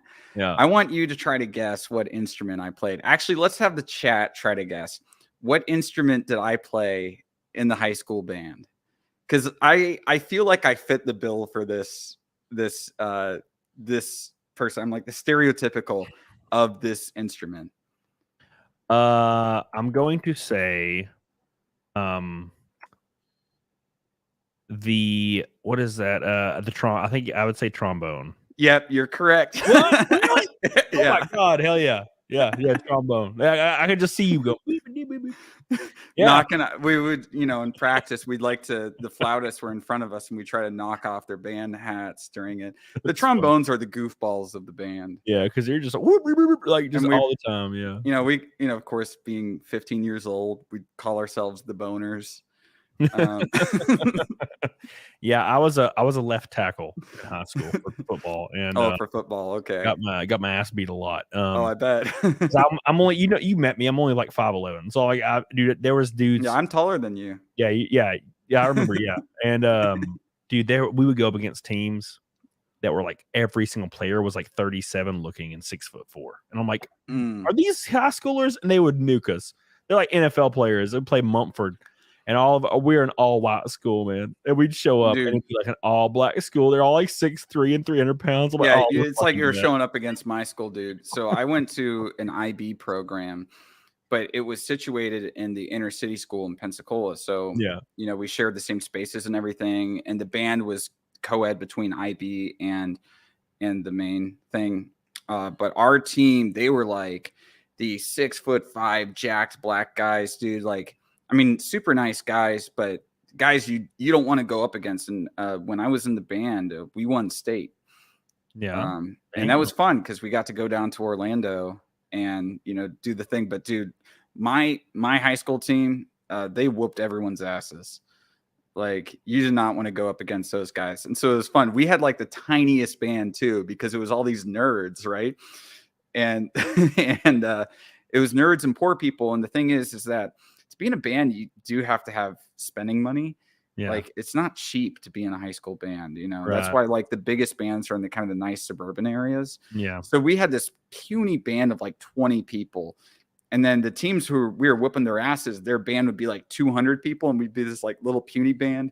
But what that did is it made us have to get way better. We had to be way better players than any of those other bands, because if I missed a note, if I fucked up, you would hear it. Like, if I was drowned out by 199 other people, I could play sloppy, but we could not play sloppy. So we were hardcore. you know, our hardcore tiny band, and we go out on the football field and we look so small. And it was kind of, you know, we like when we're doing all the marching and all the designs and everything, we can only do little designs. Yeah, dude, we were like bros with our band. Like I feel like my old school I was at, like the band was tortured, but I transferred during the middle of high school, and everybody was like bros. There was like not really any nerds. It was the weirdest thing in the world. Well, strange. yeah, you know, at my school, it was strange because, you know, I grew up watching all these high school movies, and it's like, here's the jocks and here's the nerds and everything. And that wasn't really the case. Like everyone got along with each other. You know, we all sort of hung out. I had jock friends, and I was definitely more of a nerd. I was kind of a class clown. I was very politically incorrect class clown. I was, you know, but I was a class clown, but I was also like one of the top students and everything. And like, there wasn't really that delineation in my school. You know, everyone pretty much got along really well. And like, you know, we talked to the football team players. I had friends on the football team, you know, we'd all hang out. Yeah. It wasn't like they were coming to us and, you know, trying to like push us into lockers or anything. Like none of that ever happened. Yeah. It was weird. It was kind of cool. I enjoyed my my school time at my new school. My old school was a nightmare, but my new school was great.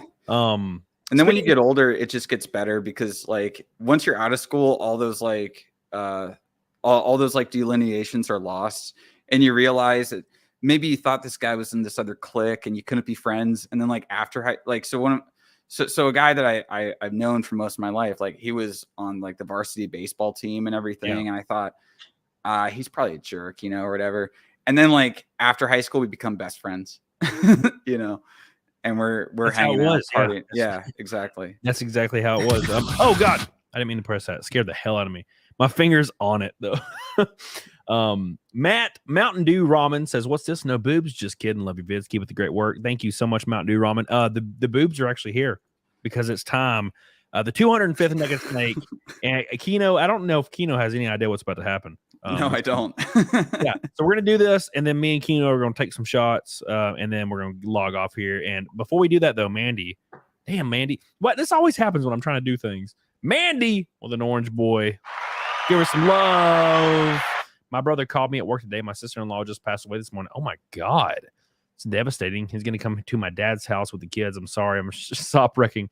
I'm sopping wreck right now, Cody. Take care. I'm sorry to hear that, Manny. That's insane. I can't even. That's terrible. I'll pray for you. We I'll love pray you, for your Mandy. sister-in-law.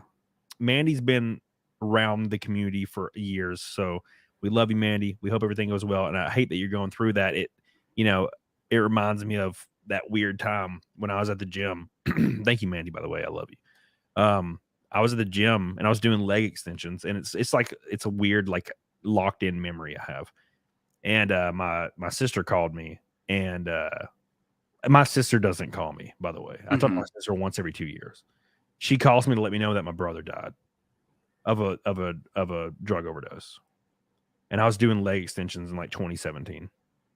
And it was like the most jarring, crazy shit that's ever happened. Like, you know, I just sat there like in like this weird, deafening, stunning, like point and then I like just finished my workout.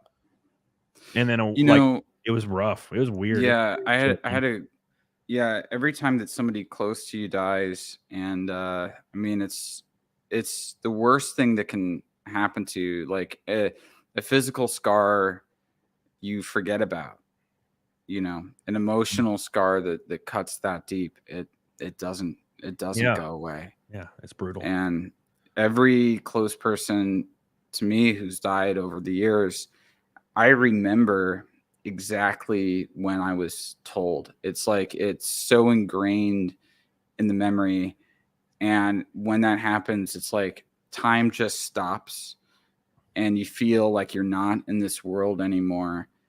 I remember a guy who's like I've had a lot of people close to me die, but I remember a guy who's like a father figure to me. Growing up, I've known him all my life, and this one Friday we went fishing. And we like to go deep sea fishing together every summer. And his son's my age. he was my dad's assistant, you know, so he was always around. He was a skydiver. I mean, for our Christmas parties, he would skydive in as Santa Claus into our backyard. Wow. You know, like the guy was awesome. He had like records on like hey-ho jumps and everything. He was like an ex-Army Ranger. The guy was a badass. And we went out fishing, and it was like the most perfect day you could ever go fishing in Florida. Like the water was, it wasn't still, but it just had a little bit of enough like wind going on, so that it was nice, but it was still very calm. We caught tons of fish and everything. And then he told us like that he was going to be he was going to be doing tandem jumping, which he'd done many thousands of jumps. And so the next day, and it was like one of the best days of my life. The next day, it's Saturday morning, I get a call from his wife, and I'm like, this is bad. And and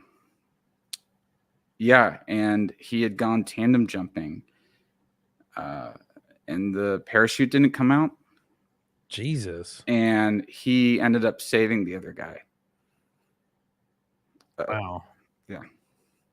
How do you end up saving the other guy? He flipped so that he took the brunt of the fall. Wow. That is insane, dude. Wow. That's fucking crazy.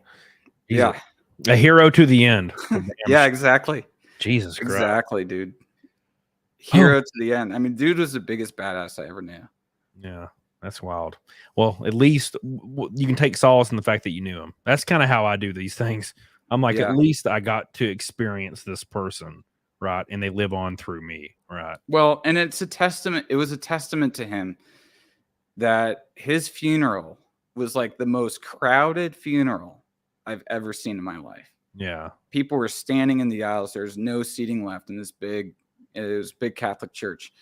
No seating left. It was the biggest funeral I ever saw. I mean, unfortunately, when you're young, I mean, he was only like 50 years old, you know. Yeah. But when you're young, like, you know, they're bigger. But I mean, the amount of people that he was able to help in this life and just be a good person too. And of course, their family's been very close to us ever since. And his son's awesome.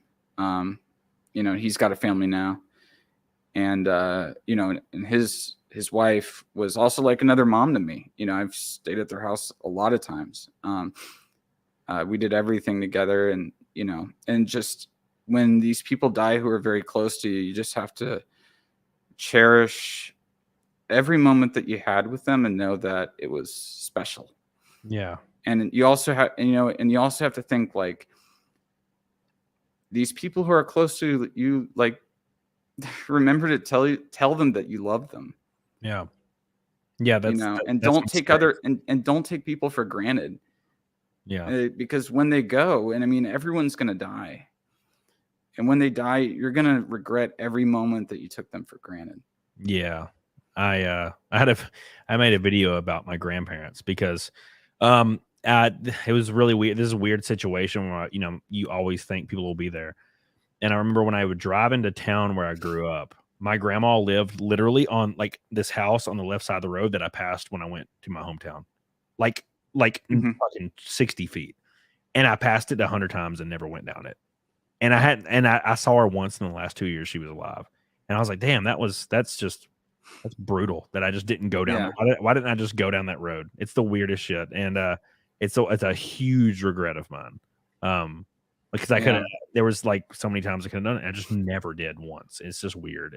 Because you think they're always going to be there for some reason, and then obviously they're not. So, you know, it's like you can have success, you can do all this, but if you don't have people in your life that you love and who love you and know that you love them, then it's just not worth it. Like the people around you who make your life worth living, that's one of the biggest reasons to live. Yeah.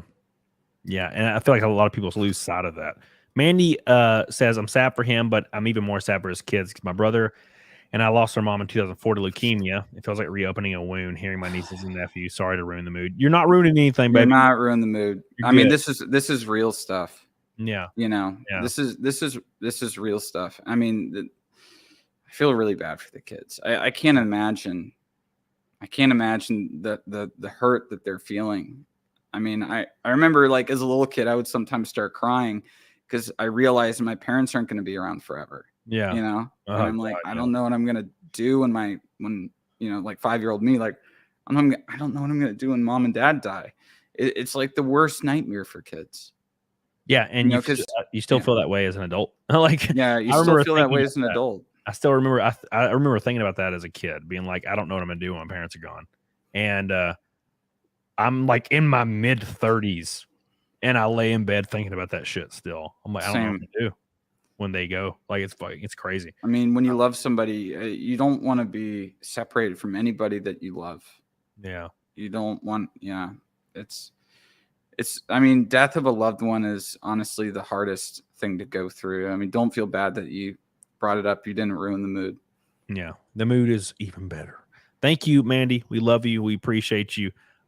Get the hell on it, doggone it. We're gonna hit some Fight Milk up, and then we're gonna get on our way. Let me start the Naked Snake song in honor of all these truly beautiful people, and in honor of Mandy K as well. Which maybe I don't know if that's a little weird because it is the Naked Snake song. It is the Naked Snake song, but we love you, Mandy. And Renee, I love you.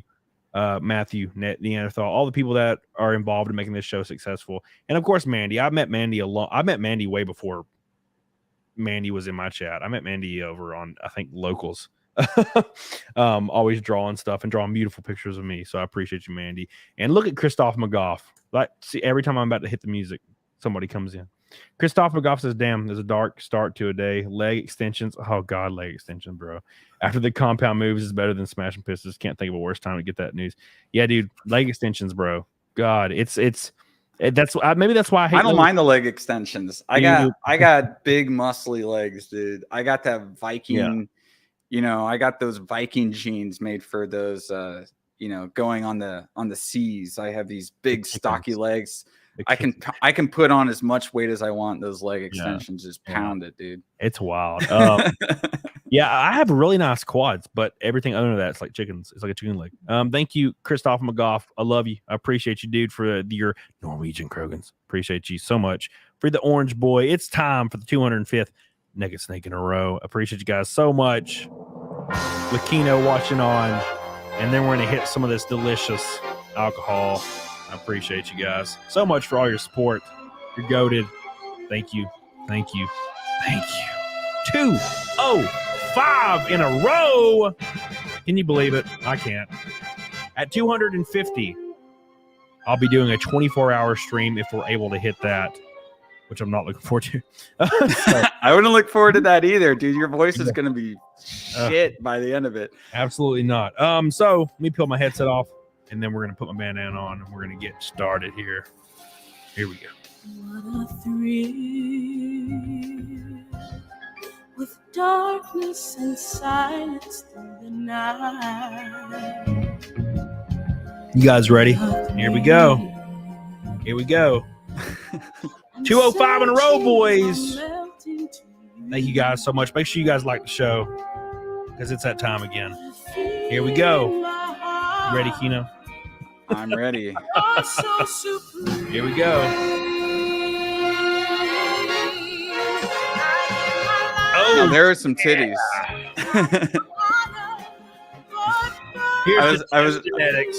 I was saying, now there are some titties.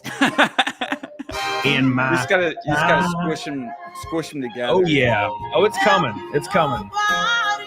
Thank you, Christoph McGough. Oh my God. Here we go. Cry. It's the way I fly to you. 205 in a row, boys. We're still in a damn dream, boys.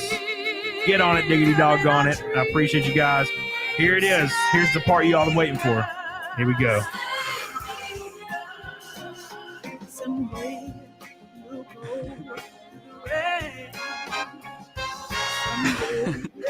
There it is.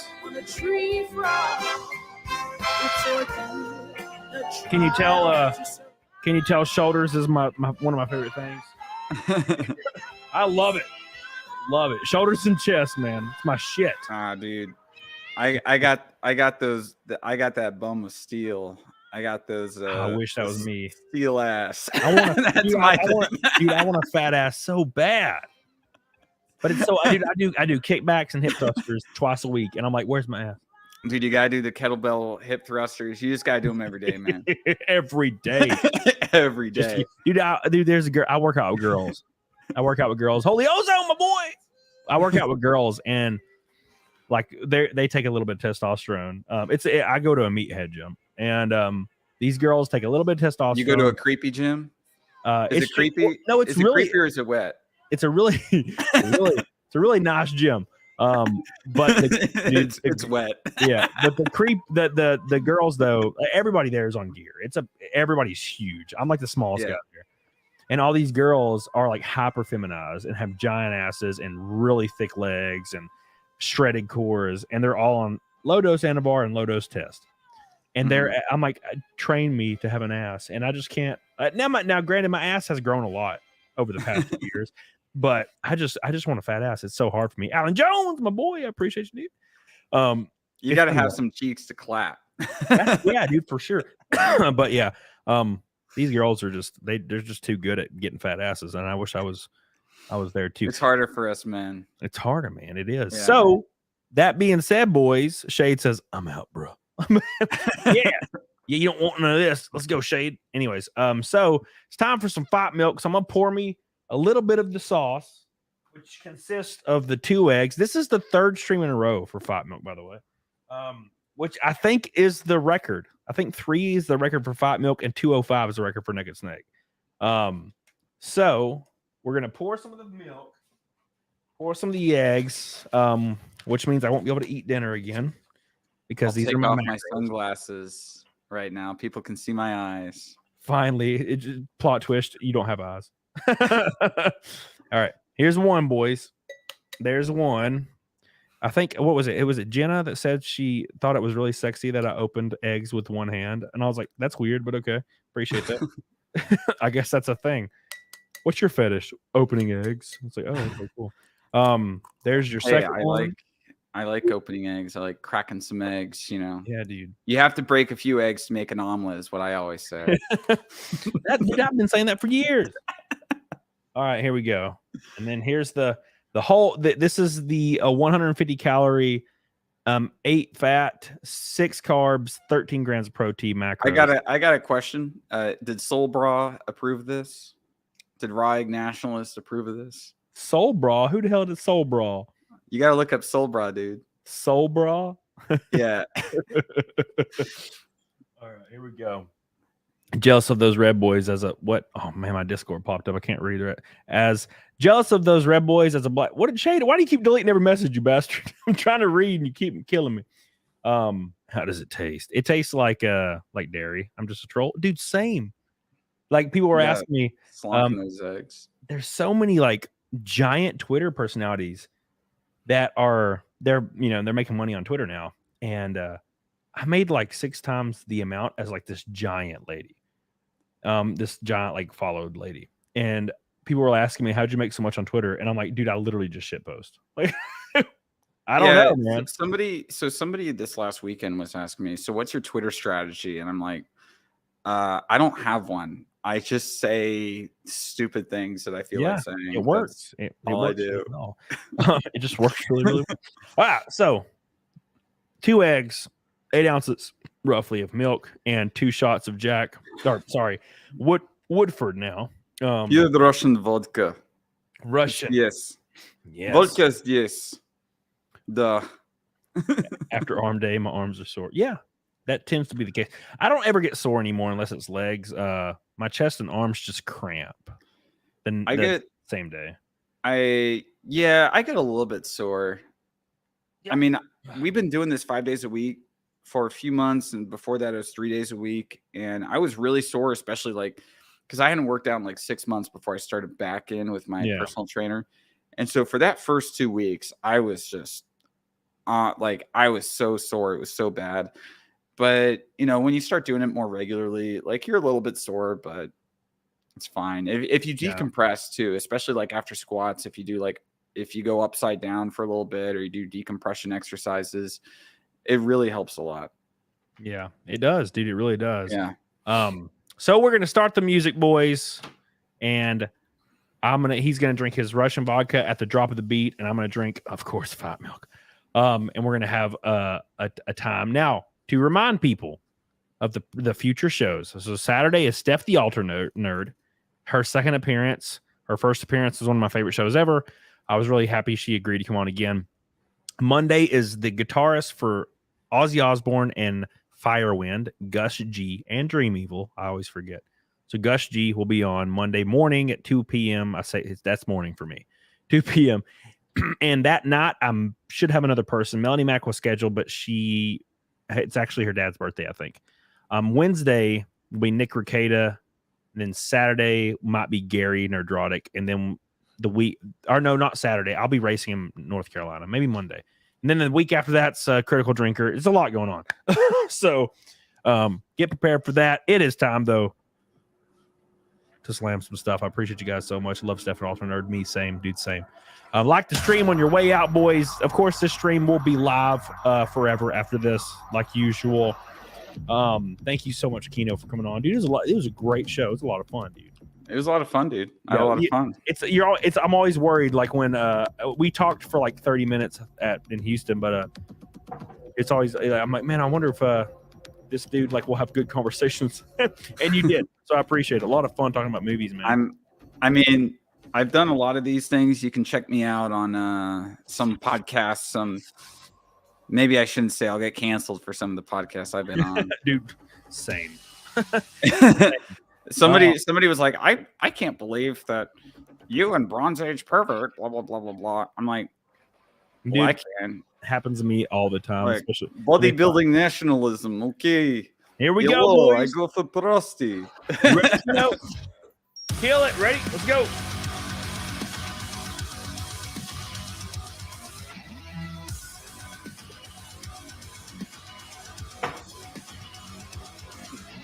Woo! Oh God. The single fight bill's getting pretty easy. Oh, that was probably 3 shots worth of vodka in there. Well, good. I'm gonna be feeling that. I need to go into ice plunge now. I need to feel like, dude. When I do the ice plunge, I tell my PT to put on the band Kino, and I'm like, I need to feel like I'm in Siberia. Oh God, dude. Tell Rich I love him, by the way. Mountain Dew ramen. Speaking of Russians, I watched a TV show really recently that was great, and it was about an outbreak, and it was kind of zombie-ish, but kind of not. And it was like this Russian family that had to like get to this lake that was like kind of off the grid where this old like ship was that they converted into his house. I think I've heard of this movie, but I haven't seen it. It was fan-freaking-tastic. I loved it. I'm not ethnically Russian, just for the record. I'm ethnically Irish and Norwegian. Yeah, same. But my family, I have I don't want to get into my personal life, but I have a lot of family in Russia. Yeah. So I'm learning the language. I did live in Moscow for a time. I think it's called To the Lake, literally. I said they had to get to a lake. Yeah, it's literally called To the Lake. I can't believe that shit. I was like, they're looking for a lake, literally called To the Lake. It's hilarious. It's probably its Russian name is probably just one word. It is one word. Yeah, it's just it's a bunch of Russian. It's like one word. Cyrillic is easy to read. It's I had to learn Koine Greek, which is classical era, like 0 AD Greek in school, and it has similarities. Like the Greek alphabet is very similar to the Russian alphabet, so it's really easy. It's really easy to learn. I learned how to read like Cyrillic letters like literally in 30 minutes. Right. Well, hot diggity damn. Whew.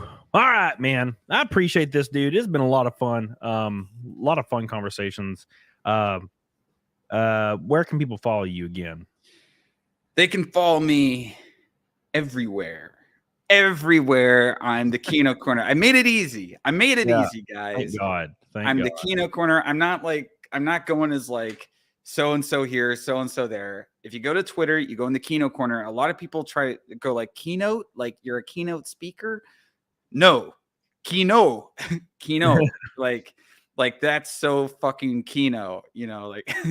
Yeah. So you can find me there as the Kino Corner on Twitter. You can find the Kino Corner on YouTube, on Letterboxd, Telegram. I do have a Telegram. I'm not super active on it, but sometimes I get really active on it. Again, Russian family, we all use Telegram. Yeah. And Rumble and Odyssey. I'm the Kino Corner. You can also find me on Is It Kino, a podcast that I do with my best bud in the whole world, Mumkey Jones. I haven't been on his episodes recently, but if you really want some real Kino podcasting, you got to listen to all of our review of every single episode of She-Hulk. Oh my God. Oh, we reviewed every episode of She-Hulk. We also reviewed every episode of Velma. And we were just masochists. Yeah. I would you would lose years off your life.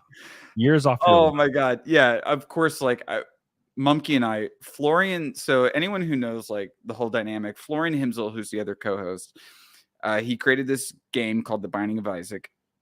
Very popular indie game.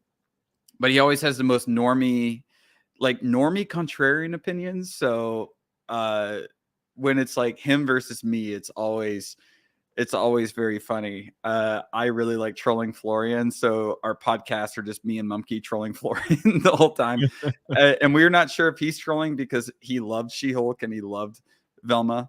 Oh, wow. Yeah. So if you want to hear some good spirited debate, actually, I think Florian's best moment was on my Oscars live stream, which I think is only available on my Patreon, where he got into a very, very heated debate with Lofty Pixels. Oh my! Of course he did. Of course. And it was world. And it was about dubs versus subs. Oh my God! So no, it was blood sports. Oh Jesus! It was blood sports. And you know what? I had a Keemstar moment because they weren't showing up on my thing because they just called in on Discord like voice call. And I was literally eating chili and laughing while they were just screaming at each other. Wow. But Florian was like, well, in Austria, we have, every movie is dubbed and blah, blah, blah. And actually, Sean, Lofty, whatever, Lofty took the L on that one. Of course. Florian won the debate that dubs can be good. Lofty was like, no, only subs. And so I actually interjected and I was like, well, like you watch a lot of dubbed movies, like all those Italian movies, they didn't shoot any audio on set and, everything is dubbed after. So who cares? And that was like, it was like we were reviving internet blood sports, like circa 2016, but it was about the stupidest thing ever, which is dubs versus subs. Yeah. I like a lot of subs and I like a lot of dubs. Yeah, exactly. Like there's good dubs and there's good subs, but I've also experienced bad subs. So like I speak French, and I worked in the film industry in Paris back in the day. And so when I watch these French movies, and I'll put English subtitles on because I haven't practiced my French in a while, and so I like to see like what the subtitles say versus what the people are actually saying. Yeah. And there's so much that I'm like, why did they put the subtitle this way? Like, this is not what they're saying. And that's like also a reason why some people have this idea, right? Sorry, I'm just getting drunk off that. Like that. That last thing that we just did. I'm a total lightweight. I haven't really drank that much. But anyways, and some people will think that like in French, right, to say like no or it's not that way or something like that, that it takes this long sentence, right, to say it. But I understand what they're saying in that long sentence, and they're going nuanced, like it's all nuanced with it. And I'm like, there's so much more to it. And they just shorten it to like, no. And it's like, look, the French have the same word for no, like they call it no, like it's spelled N-O-N, but it's still pronounced pretty much the same. Yeah. You know, the French is so close to English. I mean, you go back in time to 1066, right? The French took over, the Normans took over England, and the French became a part of the English language, and that's why we don't speak like Old English, which is super Germanic and everything. So French is not like, it's different than English, but it's not like there's so much stuff that's in common. Yeah. But it's, you know, subtitles. And I was like, to Lofty, I was like, dude, I watch all these French movies and the subtitles are like wrong some of the times, or they're just like non-indicative of what the people are actually saying. And he's like, no, like subs are better. And I was like, hey, if they're bad for me, you know, like, then how are dubs worse, you know? And I remember there's this one Russian movie. I love to hate on this movie. And I had a podcast.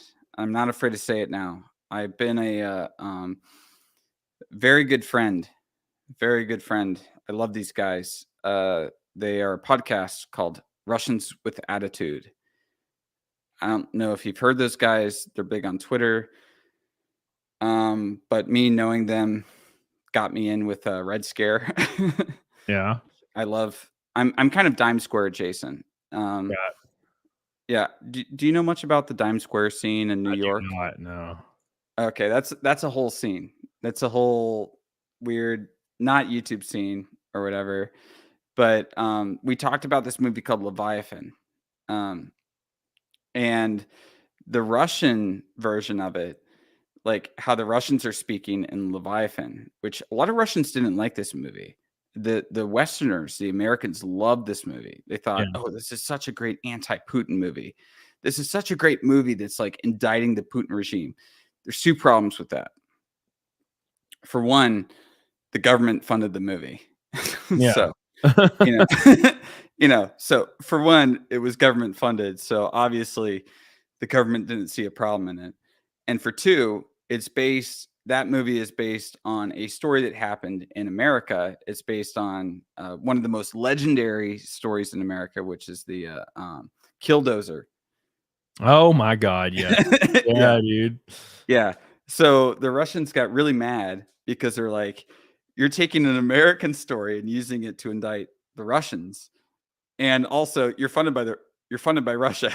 Yeah. And while the director is saying like blah blah blah, but also the writing for it, the English subtitle writers were better than the script writers, because the guy in there is just like blet, like he's just saying like fuck, and the subtitles are more poetic, right? They make the writing seem a lot better, right, than they actually are.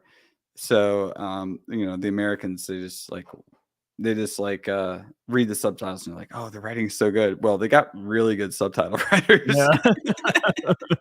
It's saying the same thing, but it's really different. Weird. Yeah, you're saying "bliet" a lot. There's so much nuance to this. There's so much nuance to it. Yeah, it's weird. Oh, dude. Oh my God, I don't drink that much. That vodka, dude. Fuck. I drank like this much of this goofy shit. Like, dude, if I did that, man, oh my God, the last time I did that, I was explaining to Grimes for 2 hours the lore of Twin Peaks. She was at a house party I was at, and I was just going into the lore of Twin Peaks for 2 hours. Dude, that's what happens. That's what that's what happens. Yeah. And then I drop my phone in the pool, and I go to so I work with another YouTuber. In case people don't know, I work with another YouTuber named Louis Rossman. Yeah, and he does the whole right to repair stuff. He's a really good guy. Louis is a really stand-up guy. And I remember I went to him and Steve, the guy that manages his repair shop here in Austin. Although they're going to be going back to New York, so he's going to be opening up a place in New York in case people want to get their stuff repaired. And I will say, Rossman Repair Shop, A+ in customer service and everything. Although they will fuck with you sometimes. Like I was there today talking to them because I'm doing this documentary about right to repair right now. And some guy called and said, "Can I speak with the owner of the establishment?" And Steve, the manager, was like, "No."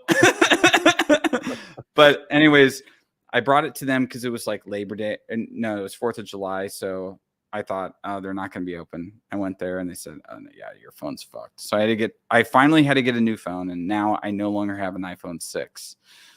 I held on to that phone for so long. Yeah. But yeah, the last time I got drunk, dude, I got drunk. I was at a house party. Grimes and Elon showed up, and I spent 2 hours explaining the lore of Twin Peaks to Grimes. That's pretty awesome, dude. But that's a good story. No, like it's a good story. Yeah. I just usually just throw up on like women. That's all I do. Yeah. No. And then Grimes, I think she's up to my channel. So. Oh yeah. Yeah. Well, hell yeah, man. She's getting ready for those Twin Peaks videos. I'm gonna. Yeah, dude. Yeah. You done laid the I was like, groundwork. you got to understand. There's drunkenly explaining. There's a difference between the White Lodge and the Black Lodge. You see, the fireman is in the White Lodge and it's played by Carl Stroiken, and that's like heaven. And the Black Lodge, has the Abraham Lincoln impersonator, and I was like, and it's inside a nuclear bomb. I was the next day. I was so embarrassed actually because I realized I was like, oh my God, I was super drunk at this house party. I was like, oh my God. That's when I went and saw Indiana Jones. I just wanted to forget the last night. I was like, I'm going to go. I was like hungover. I was like, I'm going to go watch this movie and hopefully it'll just take, I'd pay. Oh, you want to talk about Lynch books? Christopher McGough said I pay for the Drunken Twin Peaks lore. Lynch books are here's the secret diary of Laura Palmer right here. Okay. I got all the Twin Peaks books. I know the whole lore. Okay. I know every bit. I know every bit of the lore. Expert. I'm the expert. Thank you, Christopher McGough. Appreciate it. But I felt so embarrassed. I was like, oh my God, I was drunkenly explaining Twin Peaks lore to Grimes for 2 hours. And so I just wanted to forget about it. I was like, I'm just going to go to the movie theaters, right? I'm going to pick a random movie, whatever movie is the longest. And it was fucking Indiana Jones. So I'm sitting in on Indiana Jones and the Dial of Destiny. And I'm like, this is so boring that all I can do is think about how I embarrassed myself by talking about Twin Peaks lore for 2 hours. It made it even worse. It made it even worse. Oh my I was God, like, this isn't helping me. So you know what? Fuck you, James Mangold. I loved Ford versus Ferrari. Fantastic. I love that movie. Yeah. But fuck you for this movie because you just made my hangover worse. But dude, rock on. I appreciate you coming on. I appreciate all the people that supported via super chats and everything else. You guys are goated as hell. I appreciate that so much. A really fun stream. I see a lot of people in the chat saying it was a fun stream. I appreciate you guys so much. We need to stay in contact for damn sure. Dude, yeah. A lot of fun. We need to next time you go to a con or something, because I go to a lot of them, So I don't go to a lot of cons. So I just got lucky, is what you're saying. Yeah, I went to A-Con last year. Oh, wait, are you ready? Can we tell another story here? Yes, because this is a wild story. Yeah. Do you know who Swig is? Swig? He's with Old Row. He's part of Barstool Sports. Barstool. Let me look. You know, like Dave Portnoy, right? Yeah. So Barstool. So Dave acquired Swig, and Swig is a good guy. Anyways, he's with Old Row. And so last year I went up with my friends to A-Con, and Swig is in Dallas. Yeah. And Swig was like, hey, you guys are in Dallas. Like, I want to show you a good time. Right. So we're all staying in downtown Dallas at this pretty nice hotel. And Swig's like, yeah, I'll get a driver to come pick y'all up. And we're going to go to this really good Mexican restaurant. And we went there for A-Con, which is this big anime convention. And we just thought it'd be funny. Right. Like, I'm not really that much into anime. Like, I like Satoshi Kon. I like Makoto Shinkai, like Studio Ghibli. I like Ghost in the Shell and Death Note and Evangelion and stuff. But like, I'm not a guy that watches anime all the time. I have a lot of friends who are really into anime and stuff, Yeah. but I'm not super huge into it, but I appreciate it. And there's some shows I like. There's some movies I like. But my friends and I were like, oh, hey, it's going on in Dallas. Like, that's not too far. Like, we live in Austin. It's like, that's not too far away. Let's drive up for a weekend, have a little like bro fest, right? And Swig, you know, one of our friends tells Swig that we're coming up. And Swig's like, yeah. I want to show you a good time Saturday night. So we're in our hotel and we just think he's going to send us an Uber. Yeah. We go down and it's his chauffeur with like this decked out black Cadillac. And we're like, oh, okay. We get in. There's an open bar. Some of the best whiskey. It had fucking Mixture. It had Mixture's whiskey in there. Dude, Mixture's. Have you ever had Mixture's rye? Oh, no. Really good stuff. Mixture's rye. Super good whiskey. That's my favorite rye whiskey. So we go this like Mexican restaurant that was super great. We have it with Swig. We go to a cigar lounge. After that, we smoke cigars with him. And then he was like, are you guys doing anything afterwards? And we're like, yeah, there was this anime rave going on. And he was like, do you want to take my driver? And we were like, yeah, sure. So we show up to this anime rave in a black like party Cadillac. We all get out, you know, like it's a fucking hangover or something. Yeah. There's all these sweaty nerds and everything around there. We just walk into the this rave. Of course, at this rave, everyone's just kind of standing around, like being awkward.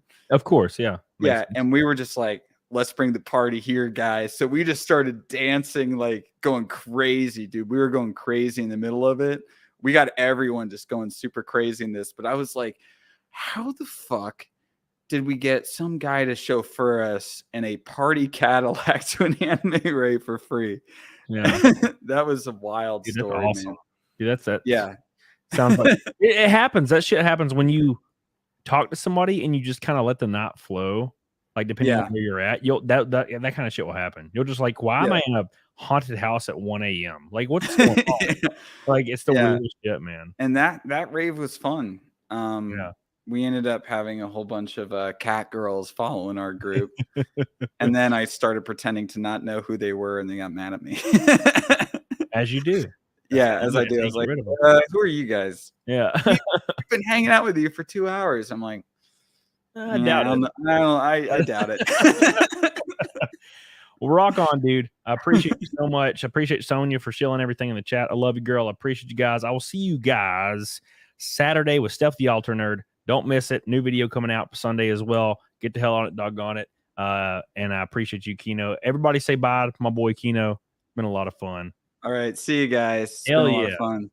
See everybody. Appreciate you guys. Love you. Like the stream on the way out. I'll be sending you guys to Nick Ricada's show, by the way. First sub to my channel and watch my videos so YouTube gives me money. Up to his channel. There you go. The links are right there. It doesn't cost you anything. Just watch my videos. For free. It's free.